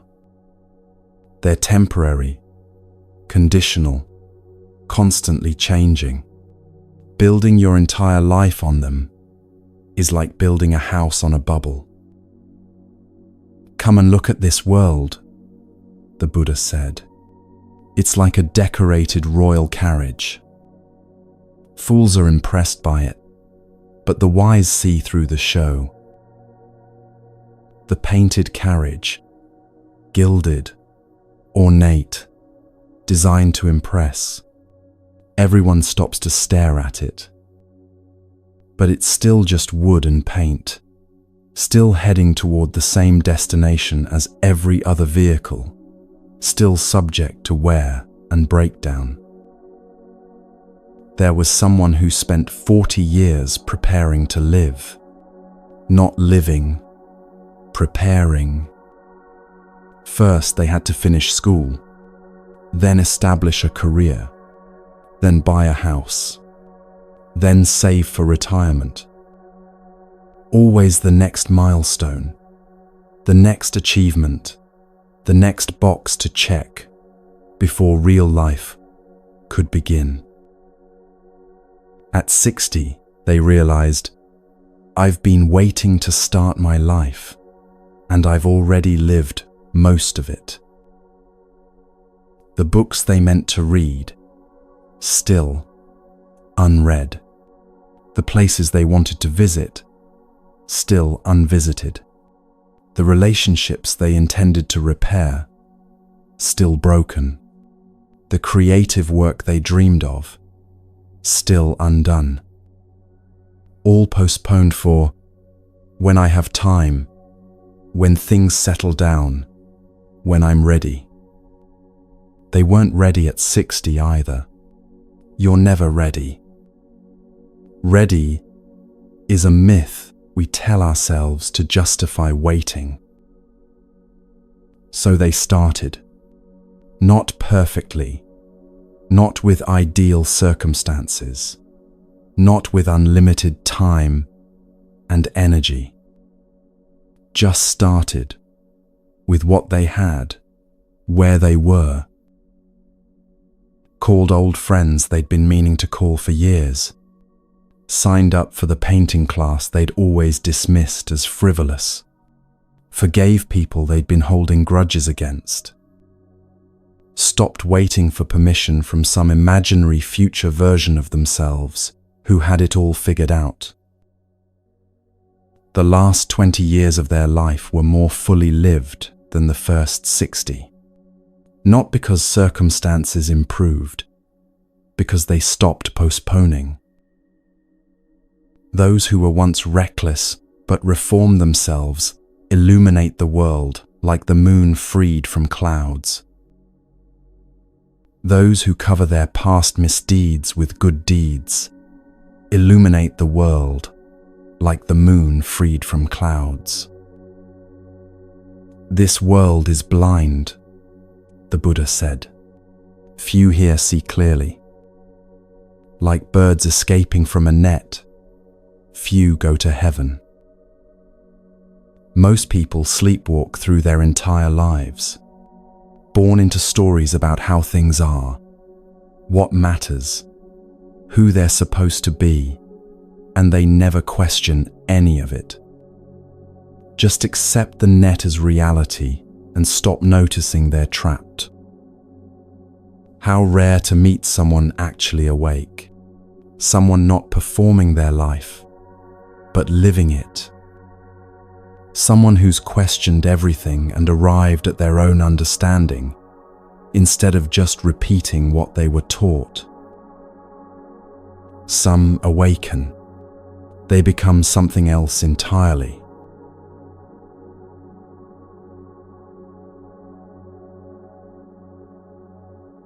By what path could you lead astray one who is awake? The Buddha asked, whose victory cannot be turned into defeat, whom no one in the world can conquer. By what path could you lead astray one who is awake, who has no craving or entanglement to ensnare them? You can't tempt someone who's genuinely awake, not because they're superhuman or perfect, because they've seen through the game. The carrots you dangle don't interest them anymore. The sticks you threaten them with have lost their power. Buddha means the awakened one, not a god, not a prophet, just someone who woke up. Which means awakening is possible, not reserved for special people, in special circumstances. Even the gods honor the awakened ones, the Buddha said. Those who delight in meditation, who are calm, who find peace in renunciation, who are mindful and fully awake. What does awakened actually feel like? Not in the dramatic moment of enlightenment under the Bodhi tree, in an ordinary Tuesday afternoon. It feels like being completely present for whatever's happening without needing it to be different. Your coffee tastes like coffee, not like a distraction from discomfort. Rain is just rain, not an inconvenience ruining your plans. Difficult feelings arise and pass without consuming you. It feels like the difference between watching a movie and being in the movie. You're still experiencing everything: joy, sorrow, pleasure, pain, but you're not lost in it, not defined by it. There's space around the experience. Someone described it this way: before awakening, I was always somewhere else, planning the future, replaying the past, imagining different scenarios. After awakening, I'm just here. Not all the time. I still drift, still get caught up. But I notice faster, return sooner, and the returns get easier. Hard to be born as a human being, the Buddha taught. Hard to live a mortal life. Hard to hear the true teaching. Hard to witness the arising of awakened ones. You've already won several lotteries just to be here, born human instead of any other form of life, living in a time when these teachings exist, having access to hear them. The odds of all that aligning are astronomical. Don't waste it scrolling, numbing, sleepwalking. Not to do any evil, the Buddha said, to cultivate good, to purify one's mind. This is the teaching of all Buddhas. 3 lines that contain everything: stop harming, start helping, clean your mind. Simple to understand, lifetime to practice. Patience is the supreme austerity, the Buddha taught. Nirvana is supreme, say those who are awake. No true monk injures others. No ascetic oppresses others. Patience as supreme sacrifice, not fasting, not self-flagellation, not dramatic renunciation. Just the daily practice of not reacting, not striking back, not adding fuel to every fire. It's harder than any physical austerity. Easier to go without food for days than to be patient with someone who's testing every boundary. Easier to sleep on the ground than to stay calm when everything in you wants to explode. Not to insult, not to injure, to practice restraint according to the rules, to be moderate in eating, to dwell in solitude, to devote oneself to meditation. This is the teaching of all awakened ones. Rain of gold coins wouldn't satisfy our sensual desires, the Buddha said. Little pleasure and much pain, that's what they bring. Knowing this, the wise one finds no delight, even in heavenly pleasures. The disciple of the fully awakened Buddha delights in the ending of craving. Even gods envy those who are awake, not because they're better, because they're free. Free from the cycle of always wanting more, always fearing loss, always defending the ego against imagined threats. The awakened ones teach this, and the teaching brings something most people have forgotten is possible.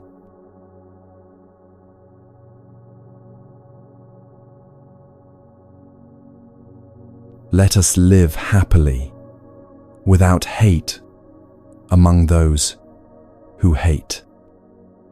Among hateful people, let us dwell without hate.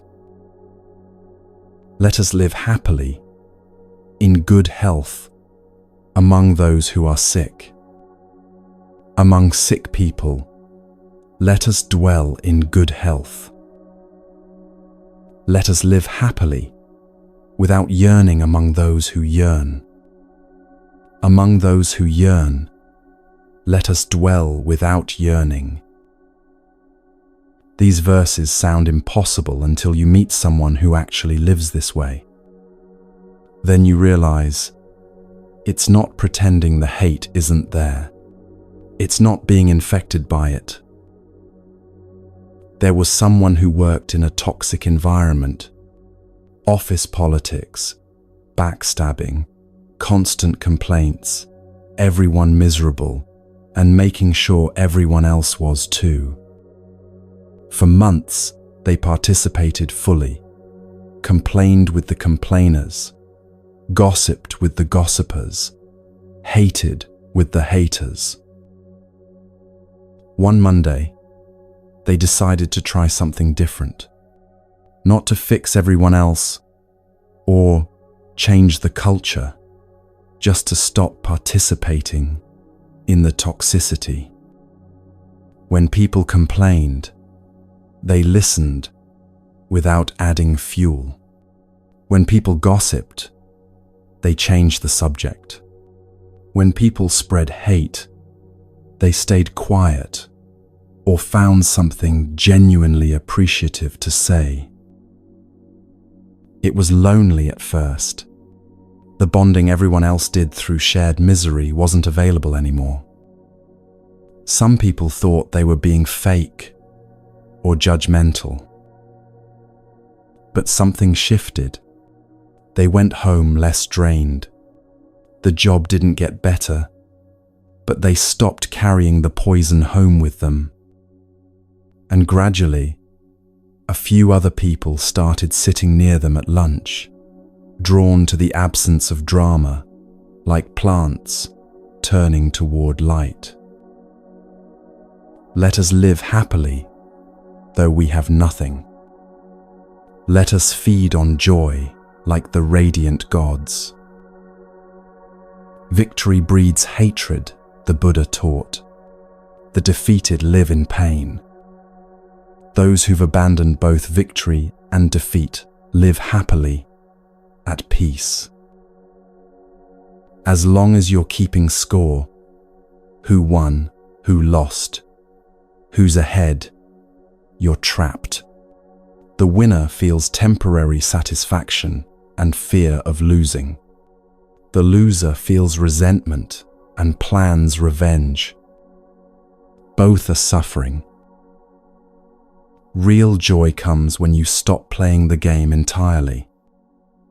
Not because you gave up or don't care, because you realized the game itself was the problem.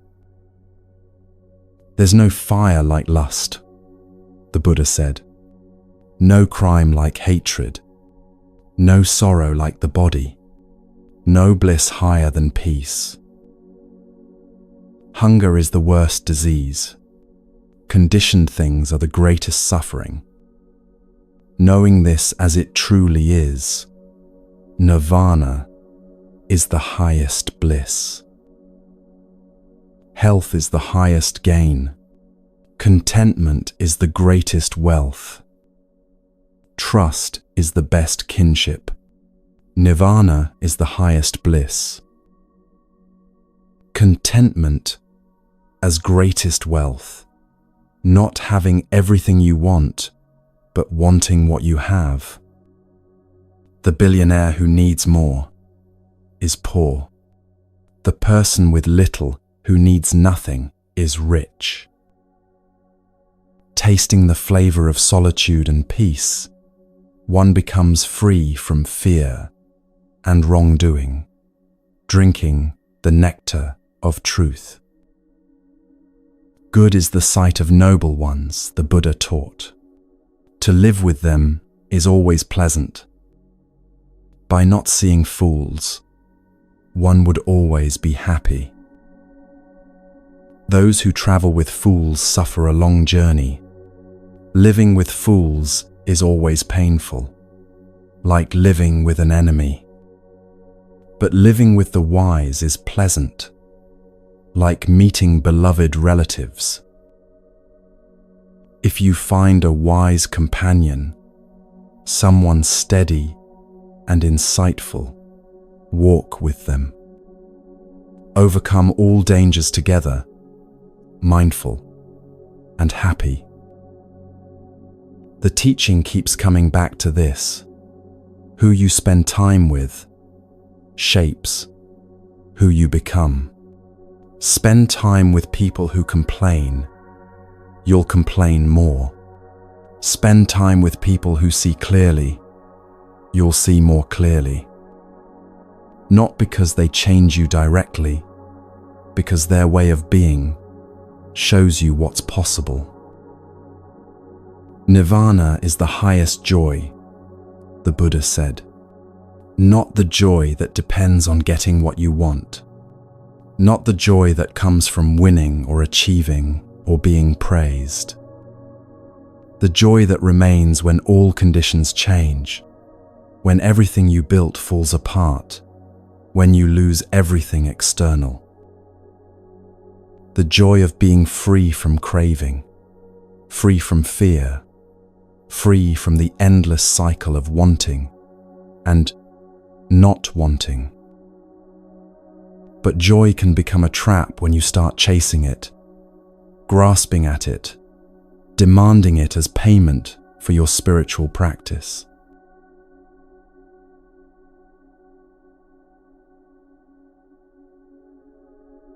Those who indulge in pleasure and neglect meditation increase their cravings. They're like people strengthening the bonds that bind them. But those who delight in stilling thoughts, who meditate on what's repulsive about the body, who remain mindful, they will make an end of craving. They cut the bonds that tie them to suffering. The Buddha isn't condemning pleasure itself. He's pointing to something more subtle, the difference between enjoying something and needing it, between pleasure and craving. Pleasure happens. You eat good food, it tastes good. You hear music, it moves you. You're warm on a cold day, comfortable. Nothing wrong with any of that. Craving is different. Craving is when you can't enjoy the meal because you're already thinking about the next one. When the music ends and you feel empty. When comfort becomes something you need constantly, or you fall apart. There was someone who loved good coffee, really loved it. The ritual of making it, the smell, the first sip in the morning. Harmless pleasure, right? Except they realized they couldn't function without it. couldn't be pleasant to anyone until they'd had their coffee, traveled with coffee equipment because they couldn't trust anyone else to make it right, got anxious if their brand wasn't available. The pleasure had become a chain. They tried quitting completely, but that wasn't the answer either. That was just replacing one extreme with another. Instead, they learned to drink coffee without needing it, sometimes having it, sometimes not, enjoying it when present, but fine when absent. That's equanimity, not indifference, not numbness, just not being controlled by preferences.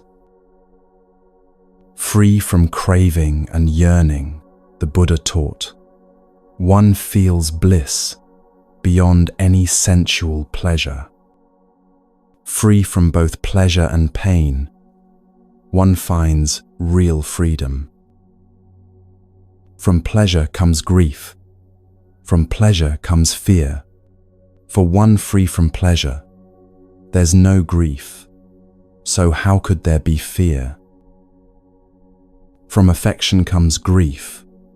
From affection comes fear. For one free from affection, there's no grief. So how could there be fear? From sensuality comes grief. From sensuality comes fear. For one free from sensuality, there's no grief. So how could there be fear? From craving comes grief. From craving comes fear. For one free from craving, there's no grief. So how could there be fear? Each passion breeds its own terror. Love something desperately, and you live in fear of losing it. Desire something intensely, and you suffer when you can't have it. Attached to pleasure, and pain becomes unbearable. Free from both doesn't mean not caring about anything. It means caring without clinging, loving without possessing, enjoying without addiction. Pleasure binds subtly, wrapping around you so gently you don't notice until you try to move. Anger binds obviously, with chains you can see and feel.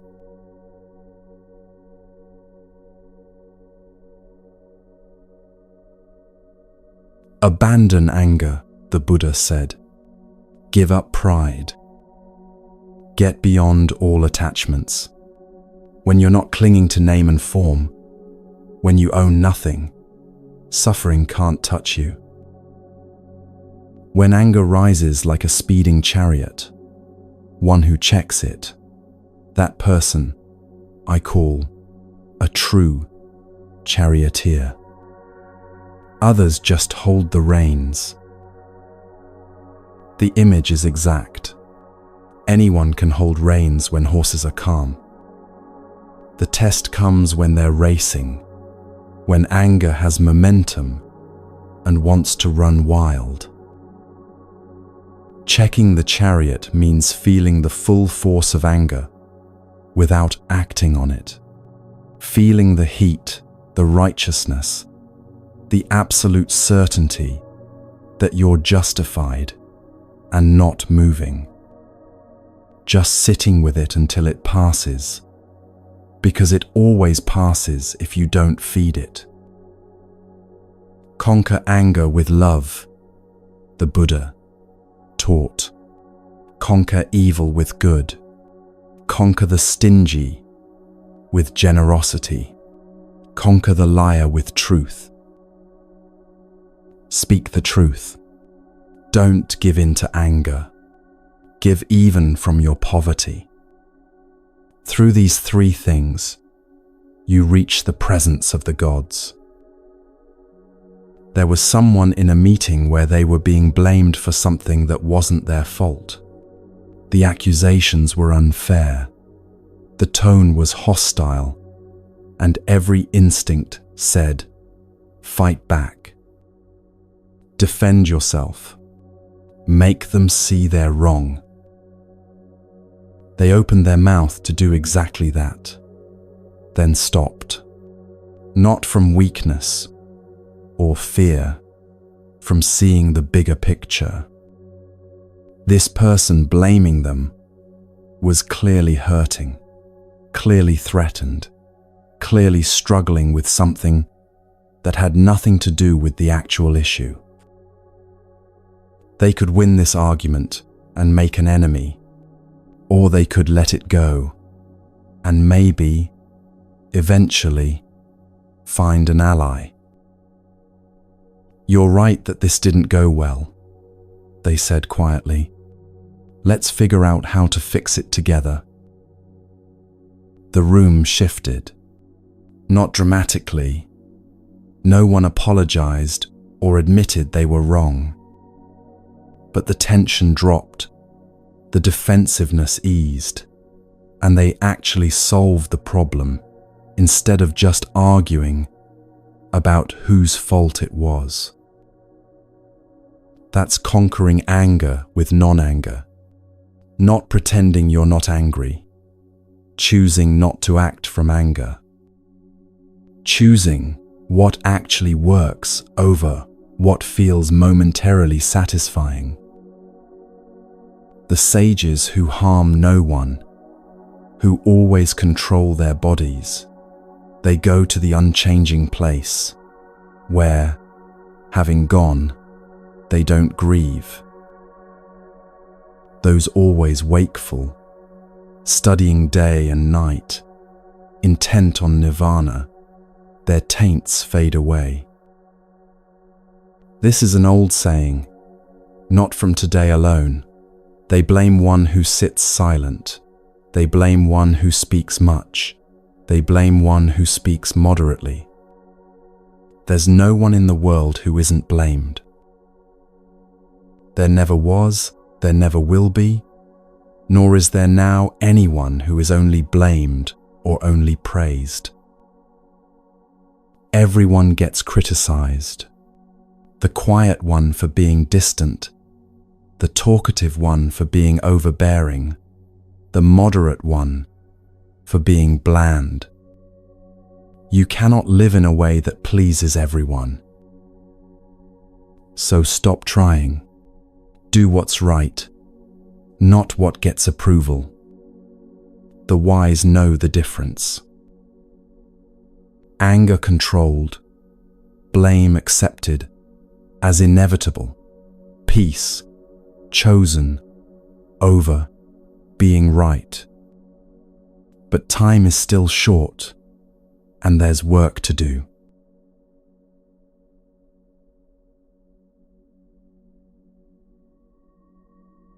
You stand at death's door, the Buddha said. You're about to travel far, and you have no provisions for the journey. Make an island for yourself. Strive quickly. Be wise. With impurities blown away, free from passion's stain, you'll reach the noble land of the awakened ones. Your life is almost over.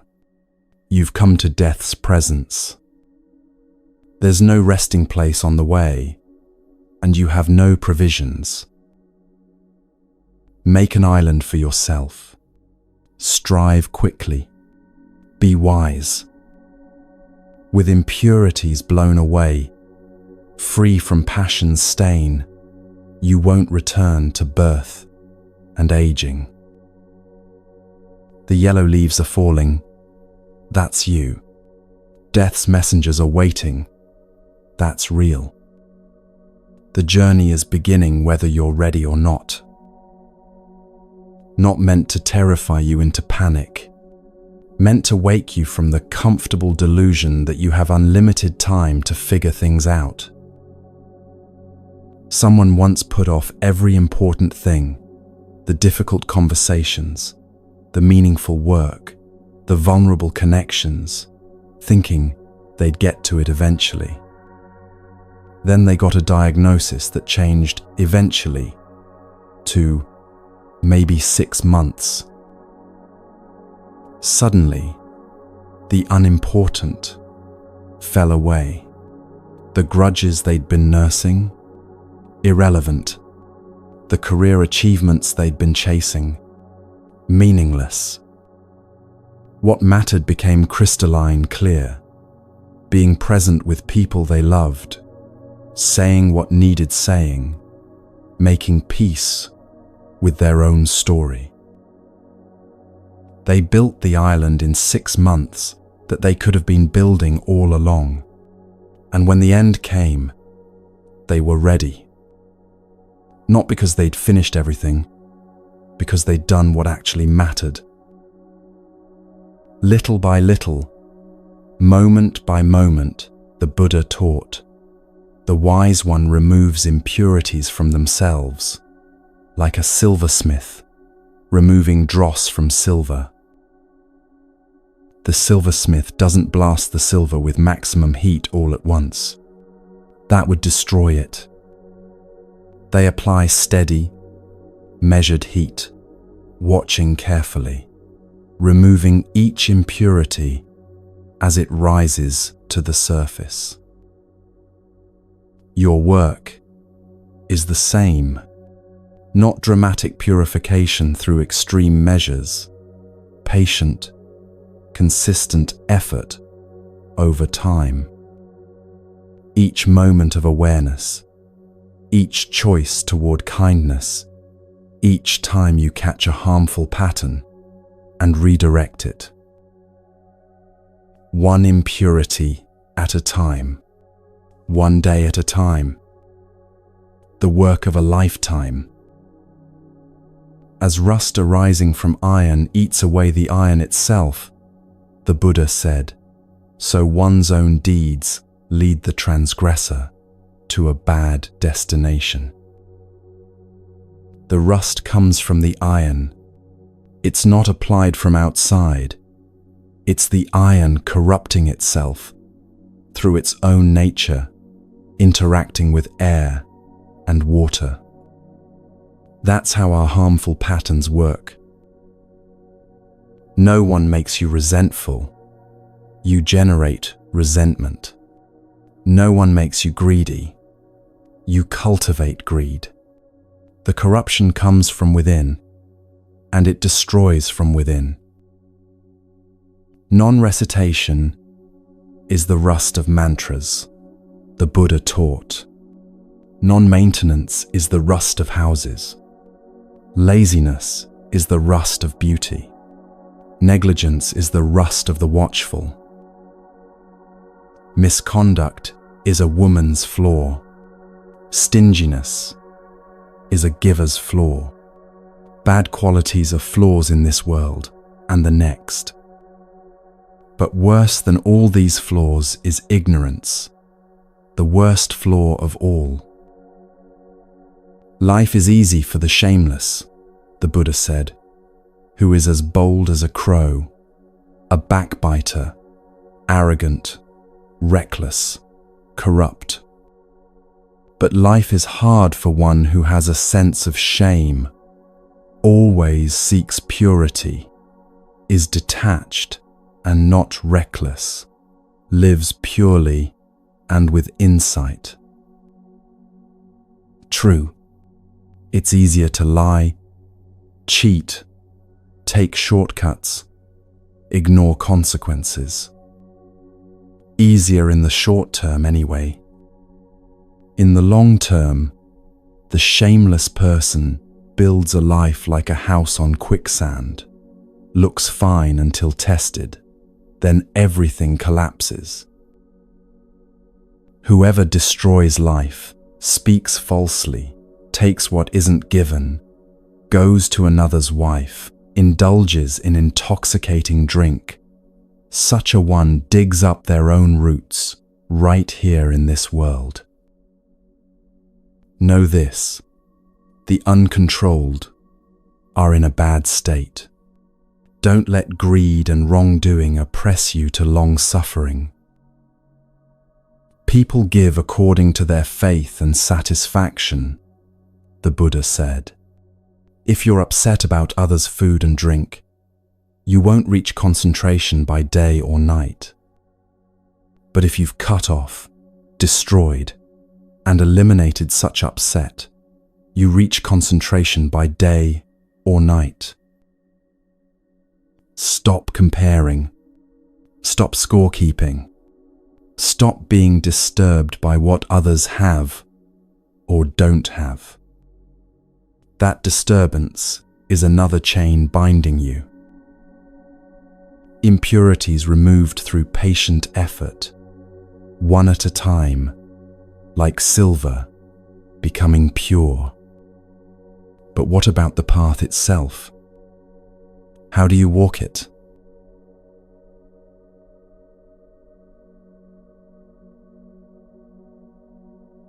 Not by force of speech does one become righteous, the Buddha taught.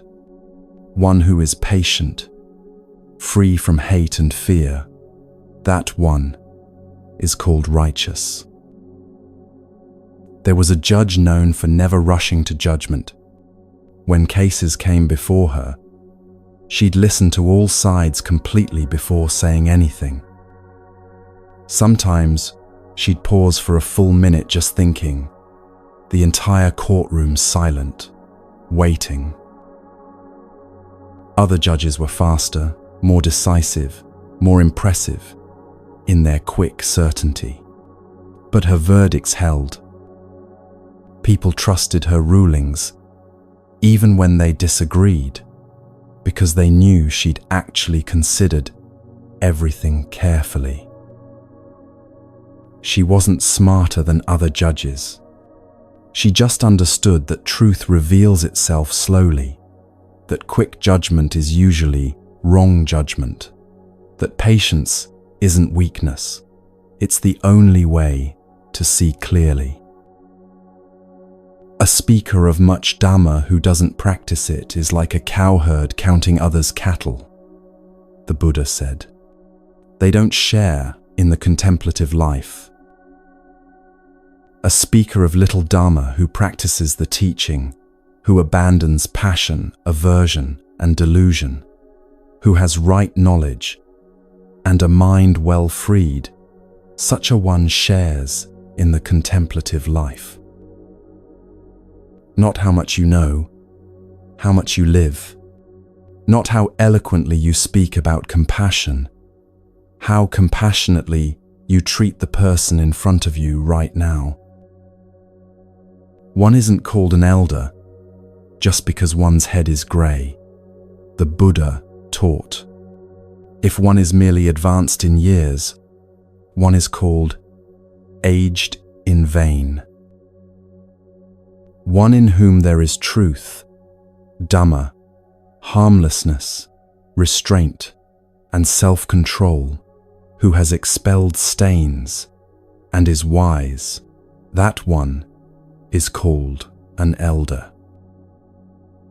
The venerable elder isn't determined by age, but by virtue. You can be 80 and still a fool. You can be 30 and genuinely wise. Grey hair proves nothing except time passing. Not by eloquence or beautiful appearance does one become good. If one is envious, stingy, or deceitful, the Buddha said. But one in whom these are cut off, uprooted, eliminated, one who is wise, with hatred expelled, that one is called good. Not by shaven head does one become a monk if one is undisciplined and speaks untruth. How can one full of greed and desire be a monk?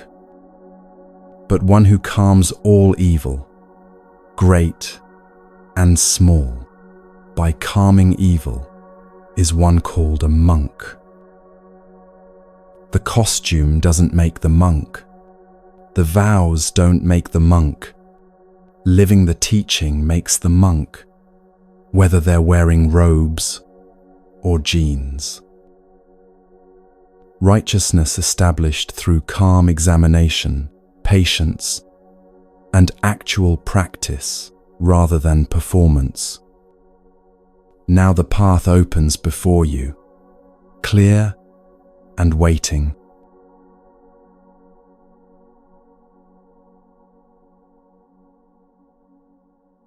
Best of paths is the eightfold path the Buddha taught. Best of truths are the Four Noble Truths. Best of qualities is freedom from passion. Best of two-footed beings is one who sees. This is the path. There's no other for purity of vision. Follow this path and you'll bewilder death itself. Following this path, you'll make an end of suffering. I've proclaimed this path, having known the removal of suffering's arrows. You yourself must strive. The awakened ones only point the way. Those who meditate and enter the path are freed from the bonds of death. The Eightfold Path isn't a ladder you climb or a test you pass. Think of it as 8 companions walking beside you, each one helping in a different way. Right view is seeing clearly, not seeing what you wish was true or fear might be true, seeing what actually is. It's sitting at breakfast and noticing, I'm angry, and the anger is real, but I'm not the anger. It's watching your thoughts arise and pass like clouds, instead of believing every story they tell. Right intention is choosing your direction, not being blown by every wind of circumstance, but knowing, this is where I'm headed. Intention toward renunciation, letting go of harmful attachments. Intention toward goodwill, wishing others well, even when it's hard. Intention toward harmlessness, choosing not to hurt when you have the power to hurt. Right speech is understanding that words are actions with consequences. The cruel joke that lands like a punch. The truth spoken to heal instead of to wound. The silence chosen instead of the cutting remark. Every word either adds suffering to the world or reduces it. There's no neutral speech. Right action is hands that help instead of harm. Not killing, not stealing, not abusing others sexually, but also the positive, reaching out, offering what you have, touching gently when you could grab roughly. Right livelihood is work that doesn't wound the world, not making your living through harm, no weapons dealing, no slave trading, no poison selling, no fraud. But more than that, earning your way in a manner that lets you sleep at night, that doesn't require you to become someone you're ashamed of. Right effort is the sustainable striving, not the heroic sprint that ends in collapse, but the steady pace you can maintain, preventing new, harmful states from arising. Abandoning harmful states that have arisen, cultivating wholesome states not yet arisen, maintaining wholesome states already present. Day after day, choice after choice. Right mindfulness is remembering to remember. Your mind will wander. That's what minds do. Mindfulness is noticing when it's wandered and bringing it back, then noticing again when it wanders again, bringing it back again, 10,000 times if necessary. Right concentration is gathering what's scattered. Your attention is usually fragmented, part here, part there, part in yesterday, part in tomorrow. Concentration brings it all to one point, like sunlight through a magnifying glass, and something ignites. There was someone who lived this way without knowing the Buddhist names for it. They'd never heard of the Eightfold Path, never read the sutras, never sat on a meditation cushion. But they saw their life clearly, acknowledged their mistakes without defending them, noticed their patterns without judgment. They chose kindness as their direction, even when it cost them. They spoke carefully, knowing words could build or destroy. Their work helped people, and they could look anyone in the eye. They showed up consistently, not perfectly, but reliably. They paid attention to their own mind, caught themselves in harmful spirals, redirected gently.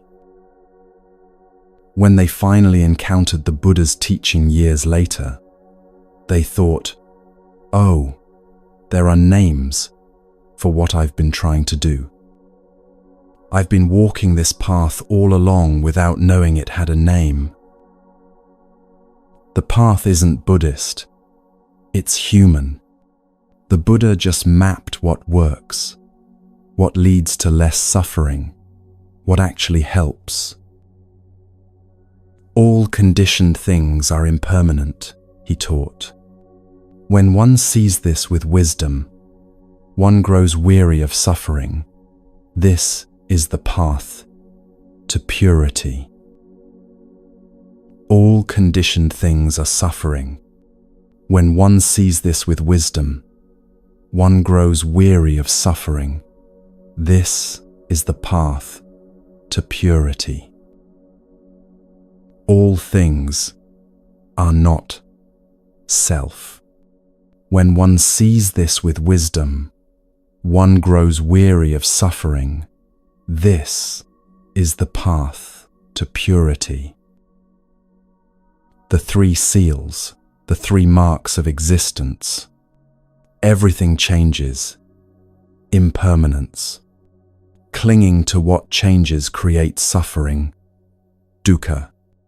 Nothing has a permanent, independent self. Anatta. Not philosophy to debate. Truths to see directly in your own experience. Watch anything closely enough, and you'll see it changing. Notice how suffering arises when you try to hold on to what's shifting. Look for the permanent you, and find only a flowing process, not a fixed thing. Those who don't rouse themselves when it's time to rise, who are lazy and weak in resolve, who are overcome by laziness and sloth, such people don't find the path of wisdom. You must make the effort. Teachers can only point the way, walk beside you, encourage you. But the actual steps, those are yours, alone.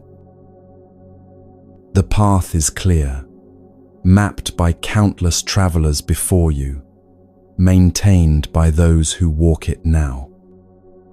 But we must stay alert, because even on a clear path, it's easy to drift into sleep.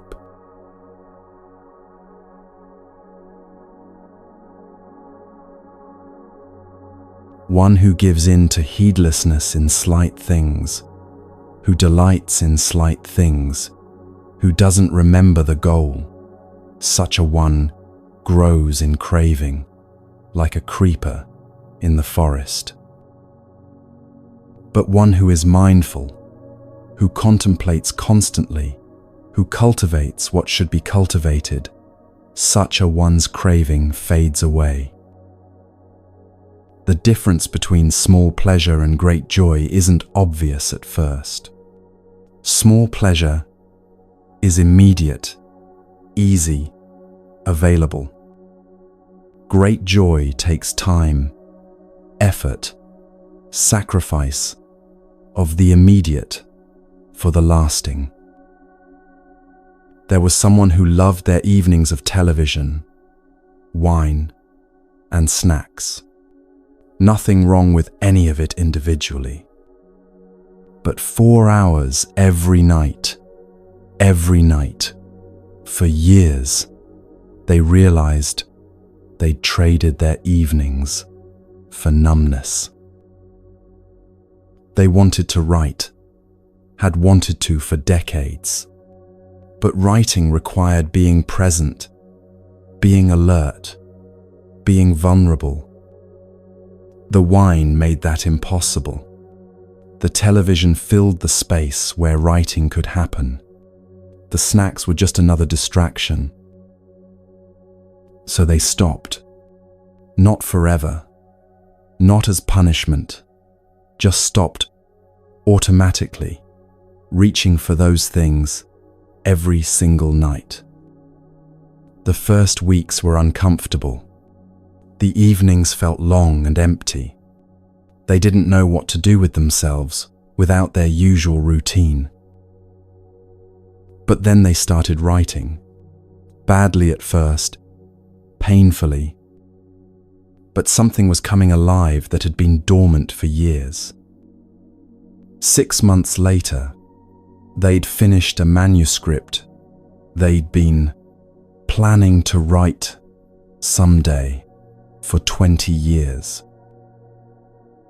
The joy of that, seeing something complete, something real, something they'd actually done instead of just talked about, made the pleasure of those nightly escapes seem thin and hollow in comparison. They'd given up small pleasures and found something larger, not better than pleasure, different, deeper, more real. Those who seek their own happiness by harming others are not freed from hate, being entangled in the bonds of enmity. You can't build your peace on someone else's pain. It doesn't work. The chains you bind others with bind you too. Through doing what should not be done, and not doing what should be done, in those heedless and careless, the taints increase. But in those always mindful, who cultivate meditation on the body, who don't do what should not be done, but persevere in what should be done, in those mindful and aware, the taints come to an end. We know what we should do. Almost always, we know. The problem isn't information. It's doing what we know. Should call that person back. Don't. Should say the difficult thing. Stay silent. Should stop eating. Keep eating. Should start exercising. Stay sedentary. The gap between knowing and doing is where most of us live our entire lives. Having slain mother and father, 2 warrior kings, a kingdom with its subjects, and a hero as 5th, the Brahmin goes untroubled. Having slain mother and father, 2 Brahmin kings, and a tiger as 5th, the Brahmin goes untroubled. Shocking verses, deliberately provocative. The Buddha using metaphor so stark it stops you cold. Mother is craving, the force that births all suffering. Father is conceit, the ego that must be maintained. The 2 kings are eternalism and nihilism, the extreme views that trap us. The kingdom is sense pleasures and attachments. The hero or tiger is doubt that paralyzes. Kill these, metaphorically, in your own mind and heart, and you're purified even from the worst karma. Not literally harming anyone, but destroying the roots of suffering within yourself. The disciples of Gautama Buddha, always awake, whether by day or by night, constantly recollect the Buddha. The disciples of Gautama Buddha, always awake, whether by day or by night, constantly recollect the Dhamma. The disciples of Gautama Buddha, always awake, whether by day or by night, constantly recollect the Sangha. Remembering the Buddha, not worshipping, but remembering what awakening actually looks like, that it's possible, that someone did it. Remembering the Dhamma, the teaching, the truth, the way things actually are beneath the stories we tell. Remembering the Sangha, the community of practitioners, those who walk the path with you, who understand what you're trying to do because they're trying to do it too. The disciples of Gautama Buddha, always awake, whether by day or by night, constantly recollect the body. The disciples of Gautama Buddha, always awake, whether by day or by night, delight in harmlessness.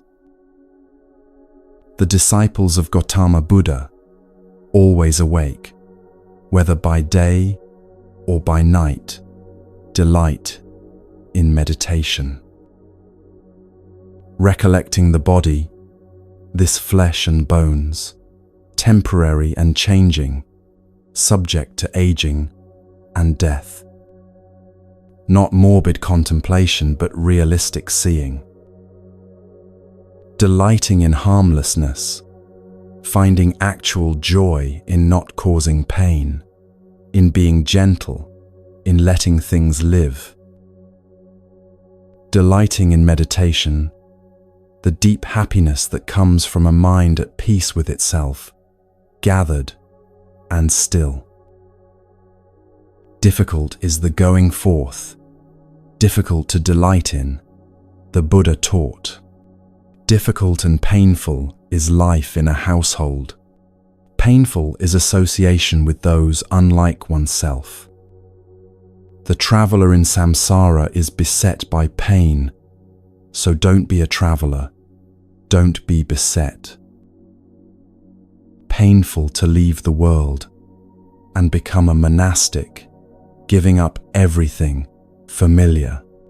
Painful to stay in the world, caught in all the entanglements of family, work, society.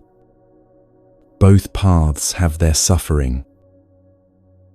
The point isn't to escape pain. It's to stop adding unnecessary pain to the inevitable pain of existence. To stop being a restless traveler, constantly seeking the next thing, and instead, rest where you are. Awareness sharpens through practice, through remembering, through paying attention, day and night. But what of the shadows, the things we don't want to see, the parts of ourselves we'd rather ignore? Those who say they did what they didn't do, and those who say they didn't do what they did, both go to a woeful state, both being people of base action. The Buddha isn't talking about theology or the afterlife here. He's talking about psychology, about what happens inside a person who lives with lies. The hell realm isn't somewhere you go after death. It's the state you create in your own mind when you can't face the truth. When your whole life becomes a performance, a cover-up, an endless defense against being found out. There was someone who told a small lie at work. Just a little one. Said they'd completed something they hadn't quite finished yet. No big deal. They'd finish it soon anyway. But their boss mentioned the completed project to someone else. Now that person was expecting deliverables based on work that didn't exist. So another lie to cover the timing. Another to explain the delay. Each lie requiring more lies to support it, like a house of cards where every new card makes the whole structure more fragile. 6 months later, they were maintaining an elaborate fiction involving fake emails, backdated documents, and carefully managed conversations. They couldn't sleep well, couldn't relax. Every meeting was a minefield. They'd created their own hell, not after death, but right here, in their daily life. When it finally collapsed, the relief was almost worth the consequences. Not having to remember which lie they'd told to whom, not having to perform constantly, not having to live in that self-created prison anymore. Many wearing the yellow robe have bad character and are uncontrolled, the Buddha said. Through their bad character, they're reborn in hell. Better to swallow a red-hot iron ball, blazing like fire, than to be an immoral person, without self-control, eating the alms food of the country. Harsh words, deliberately shocking. The point, wearing the costume doesn't make you the thing. Calling yourself spiritual while acting harmfully is worse than not pretending at all. The yellow robe, the meditation cushion, the spiritual books on your shelf, none of it means anything if your actual life contradicts it. Better to be honestly struggling than falsely enlightened. 4 things befall a heedless person who commits adultery with another's spouse, the Buddha taught. Acquisition of demerit, troubled sleep, blame from others, and rebirth in hell. There's acquisition of demerit and a bad destination. Brief is the pleasure of the frightened with the frightened. The king imposes a harsh punishment. Therefore, one should not commit adultery with another's spouse. Not moralizing for its own sake. Practical ethics. These are the actual consequences that follow the action like shadows follow a body. The demerit is the weight you carry in your own conscience. The troubled sleep is the anxiety of being found out. The blame is the loss of trust and reputation. The hell is the destruction of multiple lives. Your own, your partner's, the other person, their partner. And the pleasure that seemed worth it? Brief and shot through with fear. Never free, never clean. As kusa grass wrongly grasped cuts the hand, the Buddha said, so the monastic life, wrongly grasped, drags one to hell. Any slack action, any corrupt observance, any suspicious celibacy, none of these bear great fruit. If something's to be done, do it firmly. A lax monastic stirs up dust all the more, the dust of passion. The kusa grass image is precise. Grasp it correctly, and it's useful, harmless. Grasp it wrong, and it cuts you. Same with spiritual practice. Done skillfully, it liberates. Done unskillfully, with wrong intention or understanding, it can harm. Someone who meditates to escape their problems rather than face them isn't practicing. They're just finding a new form of avoidance. Someone who uses spiritual concepts to bypass genuine emotion or responsibility isn't growing. They're just building a prettier prison. Better not to do a bad deed, for it torments you afterward, the Buddha taught. Better to do a good deed, for you don't regret it afterward. Like a frontier city guarded inside and out, so you should guard yourself. Don't let the moment pass you by. Those who let the moment pass grieve when consigned to hell. The frontier city, the border town that must be vigilant because enemies could come from any direction. That's you. Guard yourself means pay attention. Stay awake. Don't drift into carelessness just because nothing bad has happened lately. People are ashamed of what they shouldn't be ashamed of and not ashamed of what they should be, the Buddha said. Embracing wrong views, they go to a woeful state. People see danger where there is no danger, and no danger where there is danger. Embracing wrong views, they go to a woeful state. People see wrong in what is right, and right in what is wrong. Embracing wrong views, they go to a woeful state. But those who see wrong as wrong and right as right, embracing right views, they go to a good destination.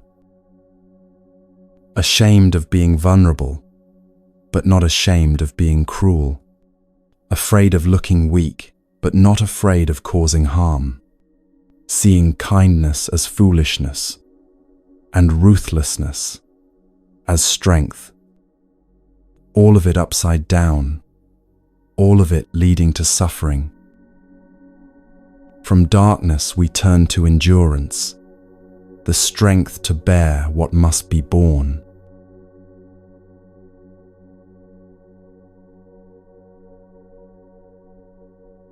I will endure abuse like an elephant in battle endures arrows shot from a bow, the Buddha said.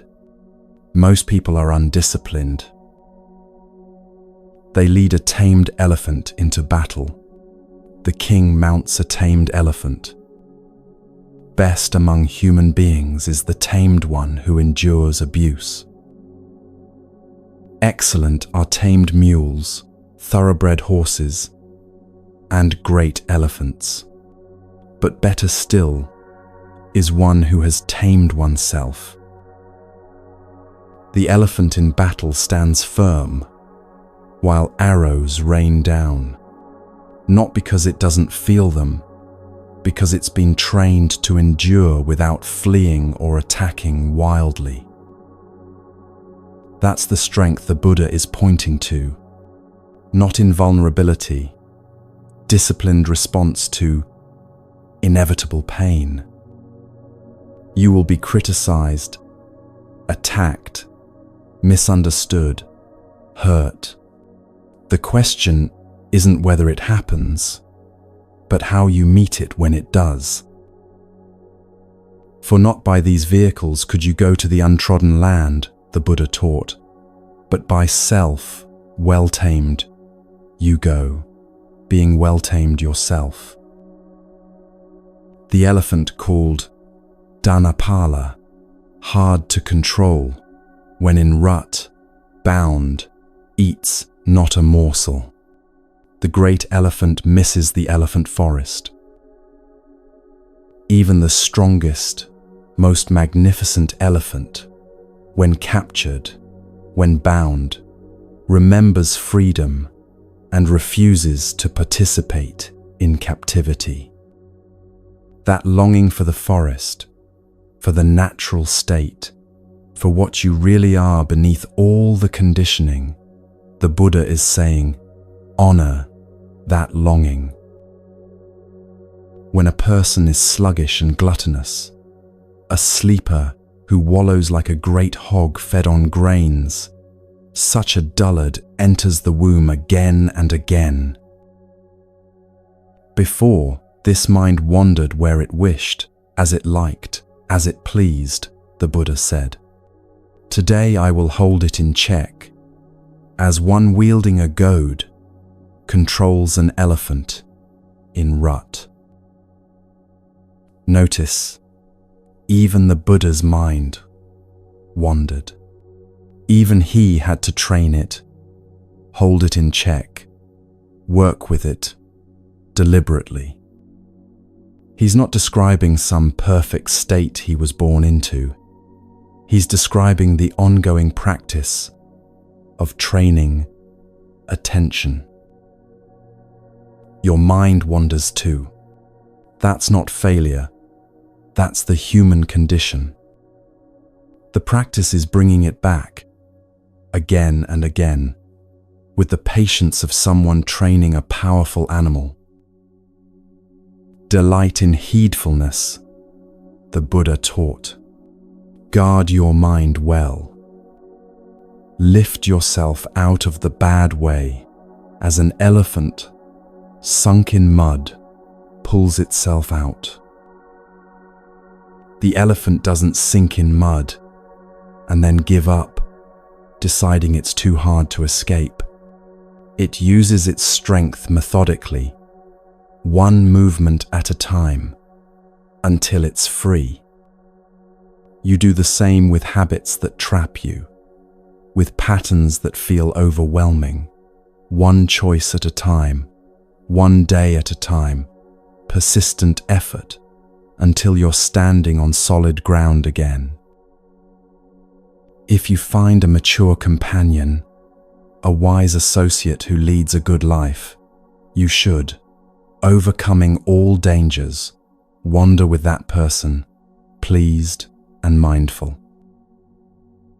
But if you don't find a mature companion, a wise associate who leads a good life, you should wander alone, like a king who has abandoned his conquered kingdom, or like a great elephant, alone in the elephant forest. Better it is to wander alone.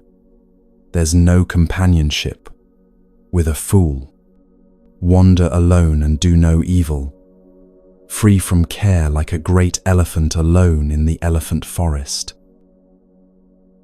The great elephant alone, powerful, dignified, self-sufficient, not lonely because it needs no one, complete in itself. That's the alternative when you can't find wise companions, solitude with integrity, rather than company that corrupts. Better to walk alone than with fools who will drag you down, who will normalize harmful patterns, who will make your worst impulses seem reasonable. Loneliness is temporary discomfort. Bad company is lasting damage.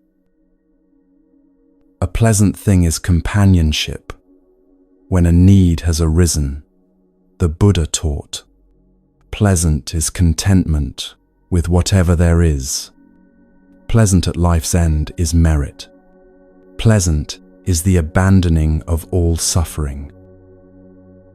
Pleasant in the world is reverence for one's mother.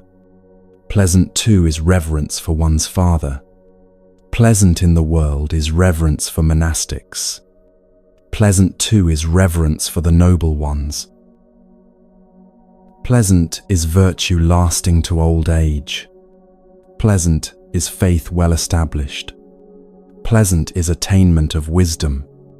Pleasant is avoidance of evil deeds. These simple goods, friendship when needed, contentment with what is, parents honored, virtue maintained, wisdom gained, harm avoided. Not dramatic, not heroic, just the quiet pleasures of a life lived with care and attention. Like the elephant, endure what must be endured.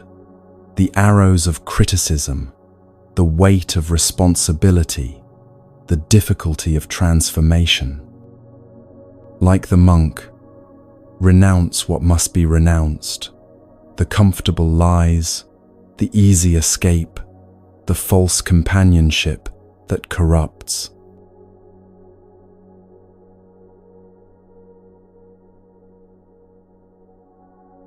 When a person doesn't practice meditation but lives devoted to pleasure, the Buddha taught, craving grows like a creeping vine. Such a one runs from birth to birth like a monkey in the forest searching for fruit. Whoever in the world is overcome by this wretched, clinging craving, their sorrows grow like birana grass after rain. But whoever in the world overcomes this wretched, clinging craving, so hard to overcome, sorrows fall away like water drops from a lotus leaf. Craving is like a vine that starts small and innocent, just a little tendril wrapping around the trunk of your life. You barely notice it at first. Then it spreads, sending out runners in every direction, wrapping tighter, growing thicker, until one day you realize the vine has taken over completely, and the tree, your actual life, is being strangled. There was someone who realized they had a problem with shopping, not the buying itself, the craving that drove it. Every time they felt stressed, lonely, or bored, they'd buy something online. The anticipation of the package arriving would lift their mood temporarily. They tried to stop buying certain things, clothes, then electronics, then books, but the craving just moved to something else. It wasn't about the objects, it was about the momentary relief from discomfort. So they tried something different. Instead of cutting branches, they went for the root. They started sitting with the discomfort that triggered the shopping urge, feeling the boredom without reaching for distraction, experiencing the loneliness without trying to fill it with things. Brutal at first, the craving would scream for satisfaction. But gradually, like a fire without fuel, it weakened. Not because they'd developed iron willpower, because they'd stopped feeding the root. The monkey jumps from tree to tree, searching, always searching, never finding fruit that satisfies.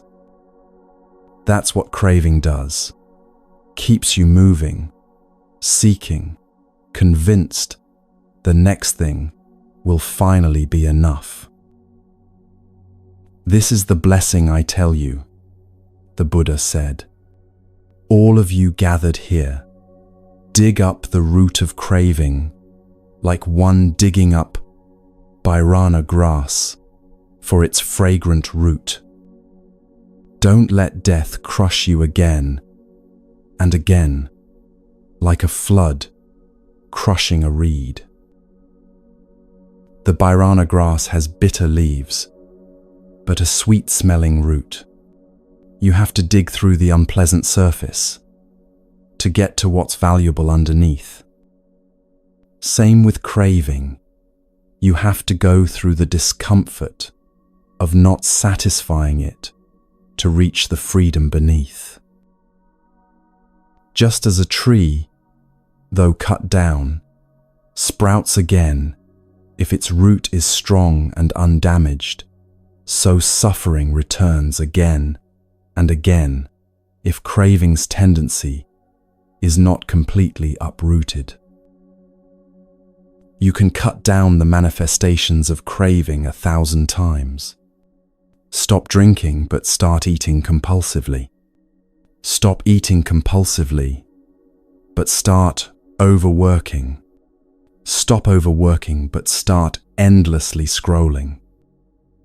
The root remains intact, sending up new shoots wherever you're not looking.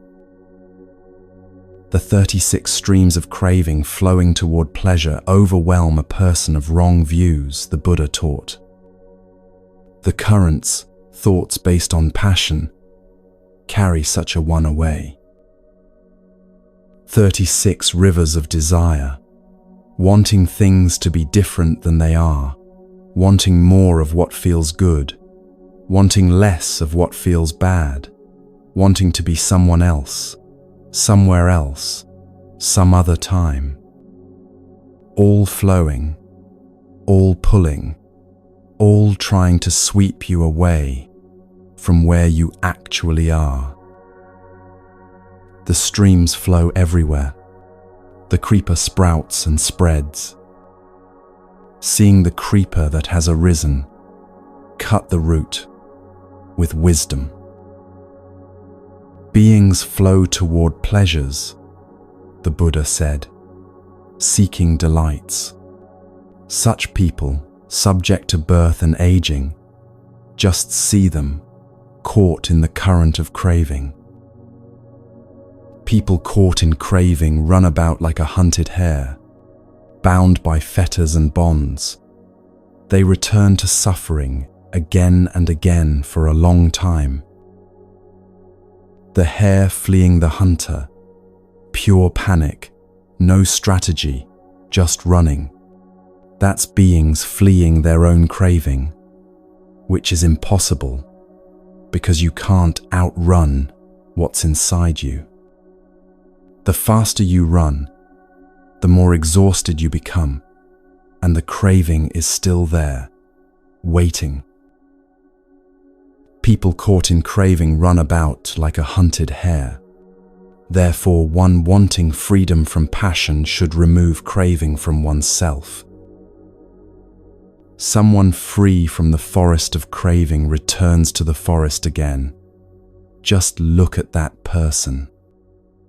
Though free, they run back to bondage.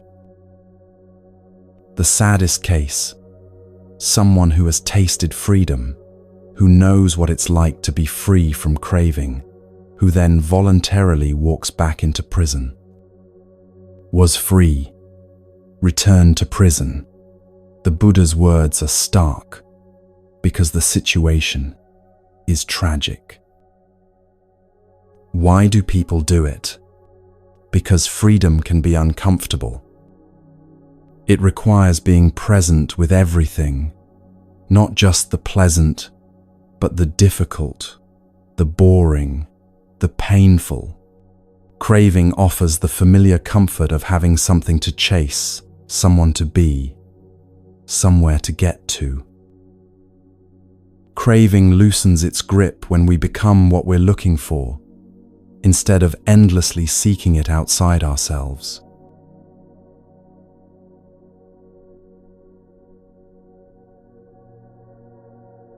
Good is restraint in the eye, the Buddha taught.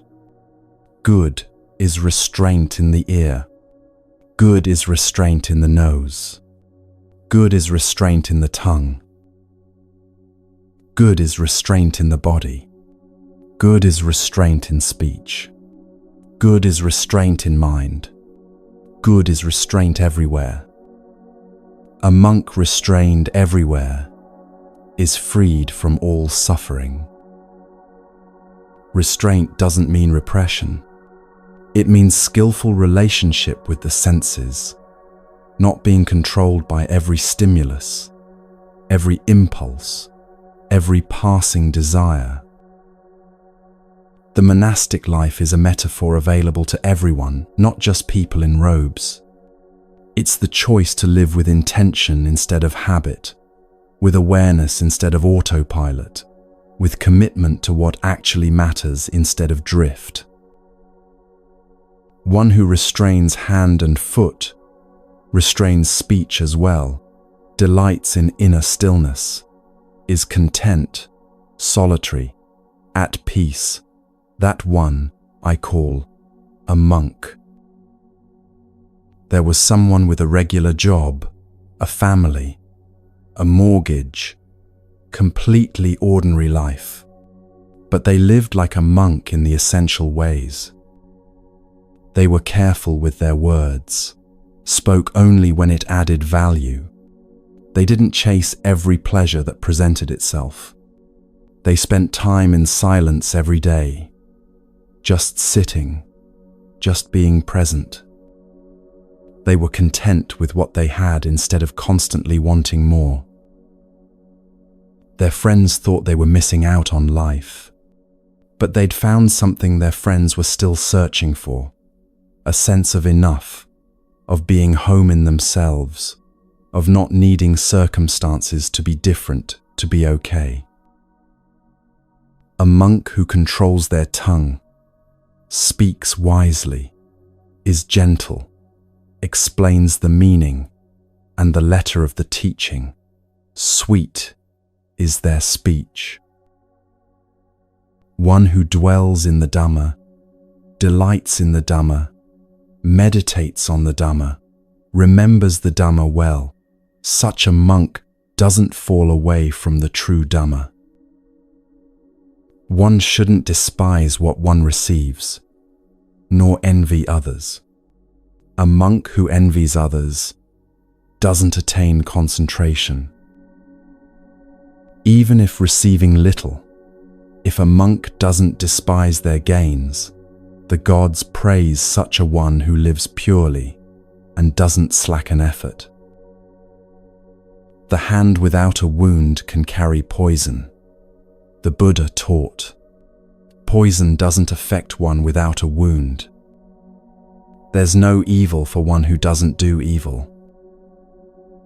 If you're not creating harm, harm has nowhere to land in you. Like poison on healthy skin, it can't penetrate, can't infect, can't destroy. But one small wound, and the poison enters, spreads, kills. Whoever wrongs an innocent person, one pure and blameless, the evil falls back on that fool, like fine dust thrown against the wind. Hard to be born as a human being, the Buddha taught. Hard to live the mortal life. Hard to hear the true Dhamma. Hard is the arising of Buddhas. You've already won the cosmic lottery several times over, just to be here, able to hear this, capable of understanding it. Don't waste it on autopilot. Empty the boat, the Buddha said. Emptied, it will sail swiftly for you. Having cut off passion and hate, you'll reach nirvana. The boat is your life, and it's full of cargo you don't need. Old grievances, future worries, opinions about everything, the story about who you are and who you should be. Empty it and see how much faster and lighter you move. Cut off 5, abandon 5, and develop 5 more, the Buddha taught. A monk who has transcended 5 fetters is called one who has crossed the flood. 5 to cut off: greed, ill will, sloth, restlessness, doubt. 5 to abandon: greed for form, greed for formless states, conceit, restlessness, ignorance. 5. To develop faith, energy, mindfulness, concentration, wisdom. Meditate, monk, the Buddha urged. Don't be heedless. Don't let your mind whirl in sensual pleasures, lest heedless you swallow a red-hot iron ball and cry out when burning, "This is suffering." Without wisdom, there's no concentration. Without concentration, there's no wisdom. One in whom there's both concentration and wisdom is near nirvana indeed. A monk who enters an empty dwelling, whose mind is at peace, who sees the Dhamma clearly, such a one experiences a delight beyond that of humans. Whenever one reflects on the arising and passing of the aggregates, one gains rapture and joy. For those who understand, this is the deathless. Seeing things arise and pass, breath coming and going, thoughts appearing and dissolving, emotions swelling and subsiding, everything in constant flux. Really seeing this, not just knowing it intellectually, but witnessing it directly in your own experience, that's the beginning of freedom from death. For a wise monk in this very teaching, this is the beginning, guarding the senses, contentment, restraint in the code of conduct, association with noble friends, whose livelihood is pure, who are not lazy. One should be hospitable and well-mannered. Then, full of joy, one will make an end of suffering. Just as the jasmine sheds its withered flowers, so monks shed passion and hate. Let the flowers fall, let the dead petals drop. Not by force, not by straining, just by being present as they naturally release their hold and drift away. The monk achieves freedom not by becoming someone else, but by releasing what was never truly theirs to begin with. What is this freedom called?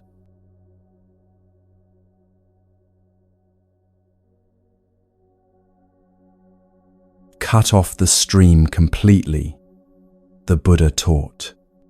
Drive away sensual desires, Brahmana. Knowing the ending of conditioned things, you become a knower of the unmade, nirvana. When a Brahmana has gone beyond two things, tranquility and insight, then all fetters of such a knowing one come to an end. I call a Brahmana one for whom there is neither this shore nor the far shore nor both.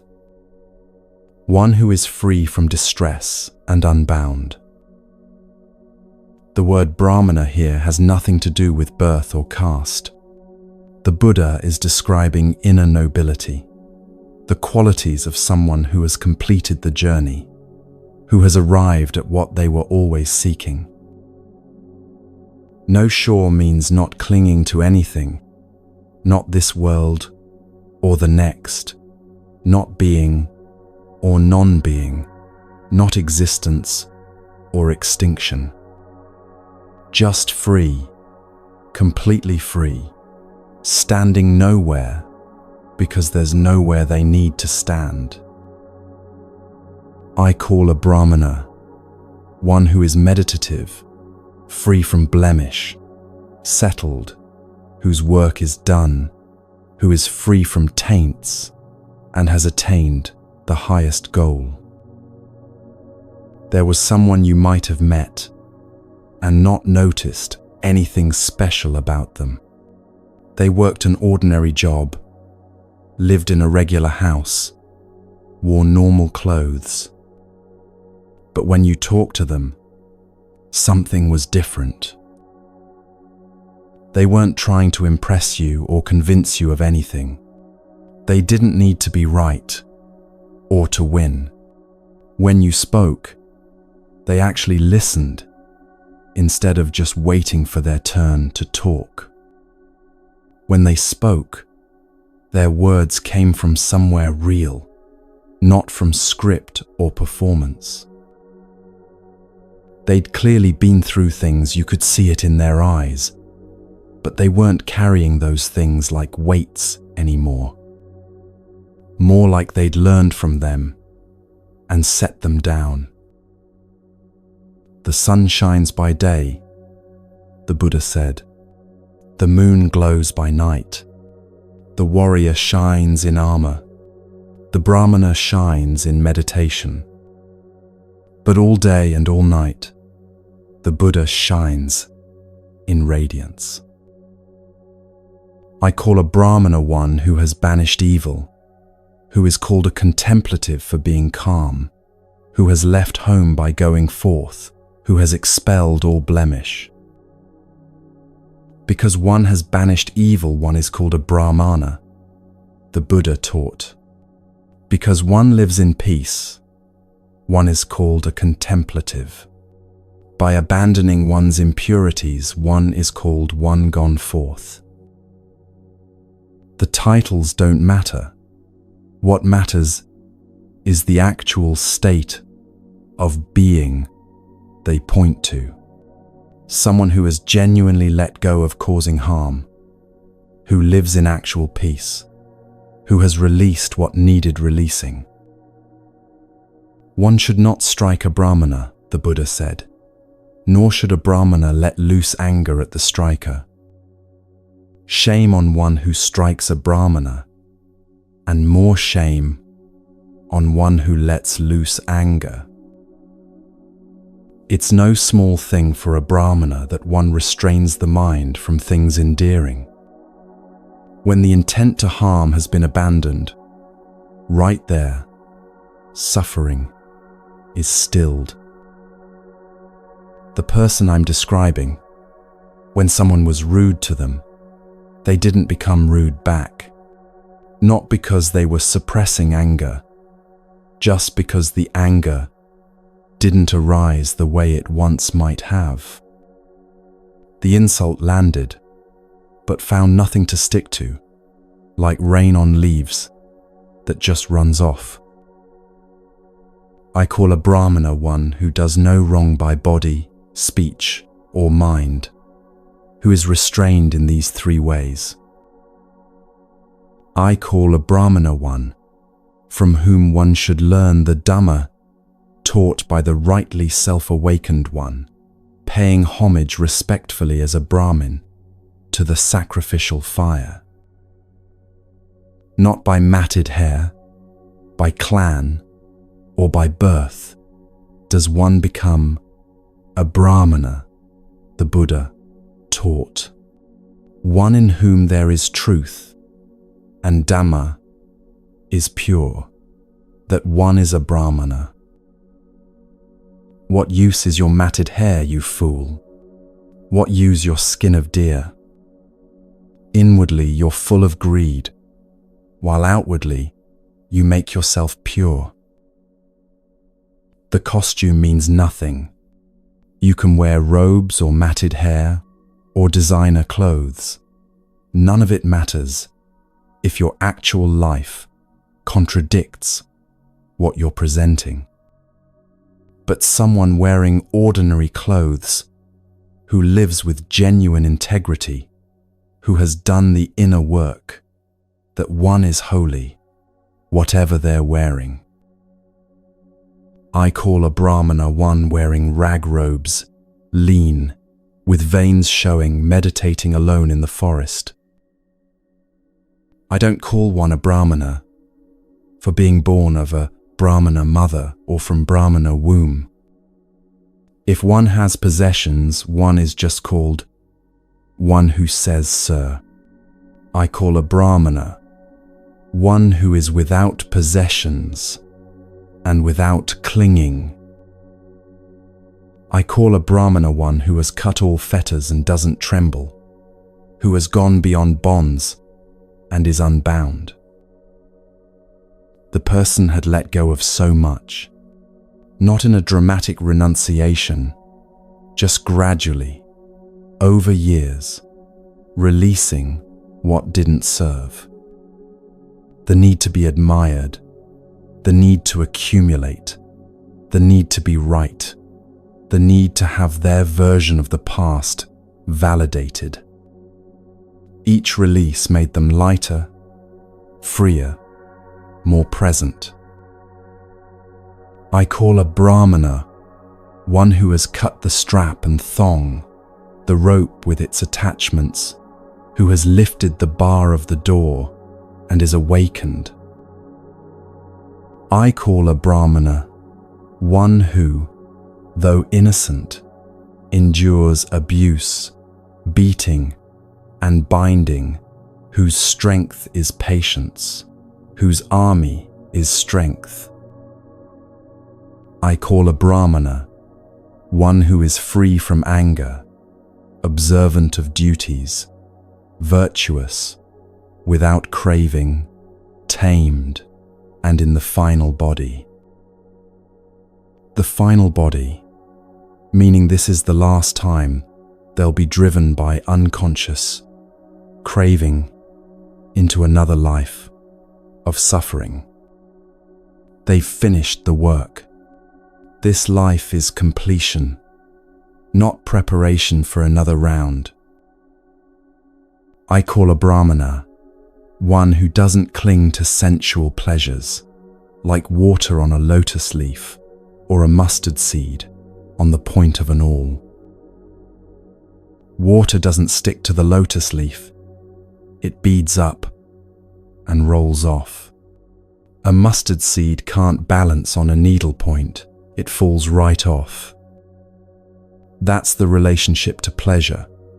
You can experience it without being trapped by it, enjoy it without needing it, touch it without clinging.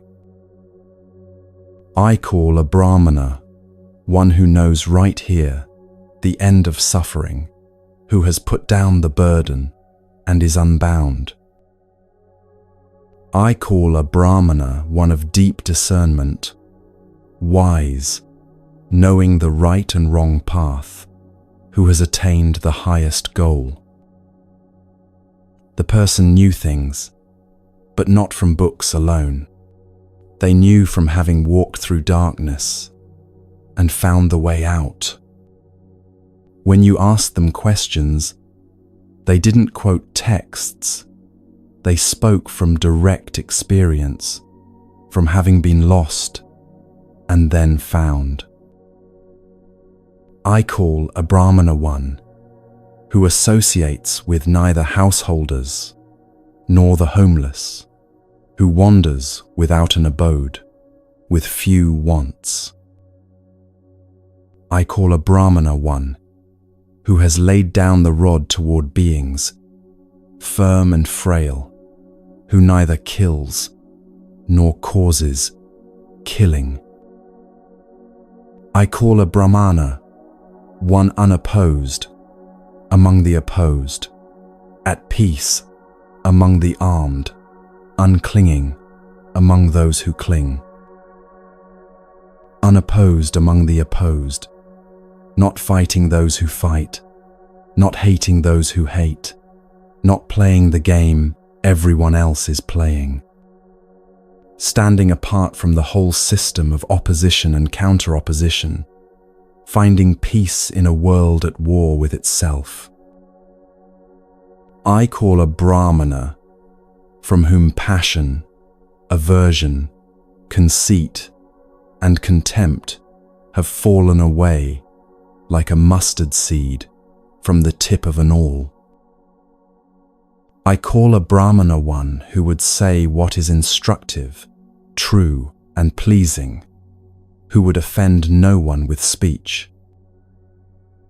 I call a Brahmana one who takes nothing in the world that is not given, whether long or short, large or small, attractive or unattractive.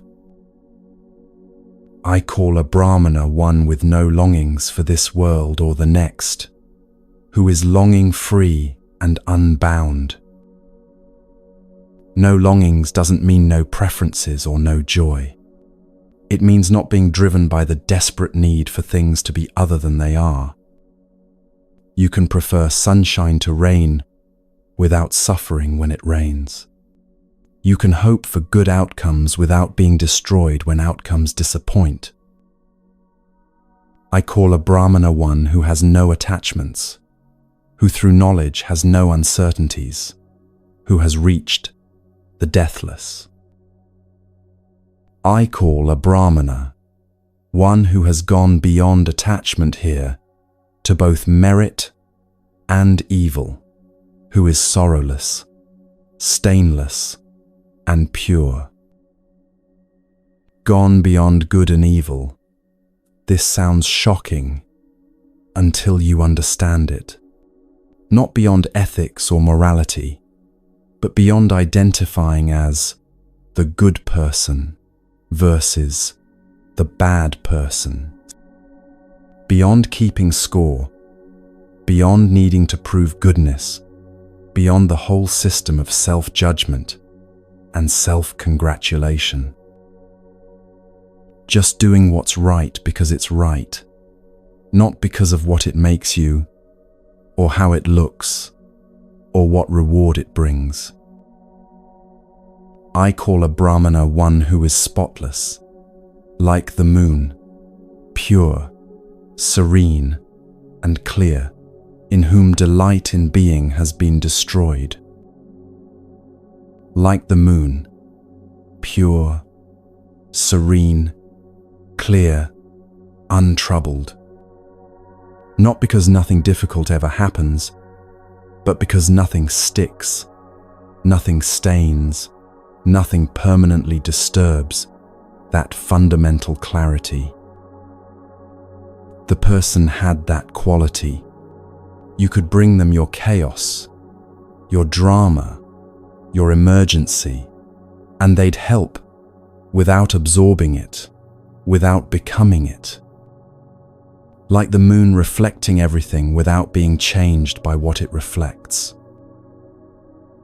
I call a Brahmana one who has gone past this muddy, dangerous, difficult way of delusion and wandering, who has crossed over, gone beyond, who is meditative, desireless, undoubting, unclinging, and peaceful. I call a Brahmana one who here has abandoned sensuality, who would go forth homeless, in whom sensuality and being have been destroyed. I call a Brahmana one who here has abandoned craving, who would go forth homeless, in whom craving and being have been destroyed. I call a Brahmana one who has abandoned human bonds and gone beyond heavenly bonds, who is released from all bonds. Released from all bonds, not just the obvious chains, but the subtle ones too. Not just free from addiction to harmful things, but free from addiction to good things used badly. Not just beyond earthly attachments, but beyond spiritual attachments, beyond even the attachment to being free. I call a Brahmana one who has abandoned delight and displeasure, grown cool, without acquisitions, a hero who has conquered all the worlds. I call a Brahmana one who knows the passing away and rebirth of beings in every way, unattached, awakened, well gone. I call a Brahmana one whose course is unknown to devas, spirits, and humans, whose taints are ended, an arahant, whose course is unknown. You can't track their path because they're not following any pattern you recognize. Not random, but free. Not breaking rules arbitrarily, but responding freshly to each moment instead of running programs. I call a Brahmana one who has nothing before, behind, or in between, one who has nothing and clings to nothing. Nothing before, no past to defend or regret. Nothing behind, no future to anxiously control. Nothing in between, no present to grasp.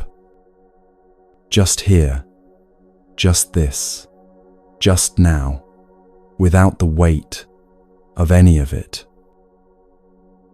I call a Brahmana one who is a bull, splendid, heroic, a great sage, victorious, desireless, bathed, awakened. I call a Brahmana one who knows previous lives, sees heaven and hell, has reached the end of birth, who with higher knowledge has perfected perfection, a sage.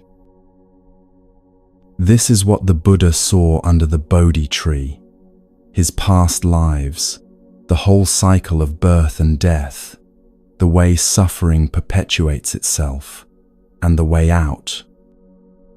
And in seeing it completely, he became free from it, completely. But notice, the Buddha isn't describing himself as unique, as impossibly other. He's describing qualities, states of being that are available. These 40 definitions aren't meant to make you feel distant from awakening. They're meant to show you what it looks like, what to aim for, what's actually possible for a human being. The person I've been describing, they weren't famous, weren't special by worldly measures, didn't claim any titles or positions. Just someone who had walked the path far enough to embody what the path teaches. And meeting them showed you, this is real. This actually exists. A human being can actually become this. The Buddha's final teaching, given to his disciples as he lay dying, be lamps unto yourselves. Be refuges unto yourselves. Take no other refuge. Don't wait for a teacher to save you. Don't look for salvation outside yourself. The path is here. The work is yours. The freedom is available now. Everything described in these verses, the purity, the peace, the freedom from bondage, is your potential. Not someday, not in some other life, not reserved for special people. Now, in this body, in this life, exactly as you are and where you are. The summit isn't somewhere else. It's here, waiting for you to arrive.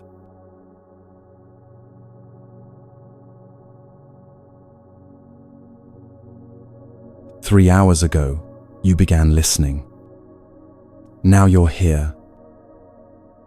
Something may have shifted, or maybe nothing seems different at all. Both are fine. These teachings don't demand immediate transformation. They settle slowly, like sediment drifting to the bottom of still water. A student once asked their teacher, "I've heard all the teachings. What do I do now?"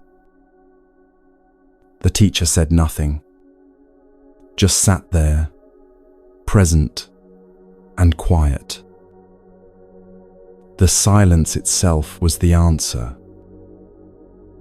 These words are companions you can return to whenever you need them. Not instructions to memorize, not tests to pass, just reminders of what you already know, somewhere deep down.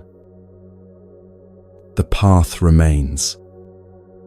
Walk it when you're ready, or don't walk it at all. The path doesn't need you, but it's there if you need it. If it feels right, leave one word in the comments, just one, for the next person who arrives here. Let them know they're not alone on this path. May you be peaceful. May you be free. May you be happy. May all beings everywhere be free from suffering. May all beings find the end of craving. May all beings know the peace that doesn't depend on anything. The Dhammapada doesn't end. These truths keep speaking across centuries, across cultures, across the distance between the Buddha's time and yours. We just pause here. Rest now, if you need to. The teachings will be here when you return.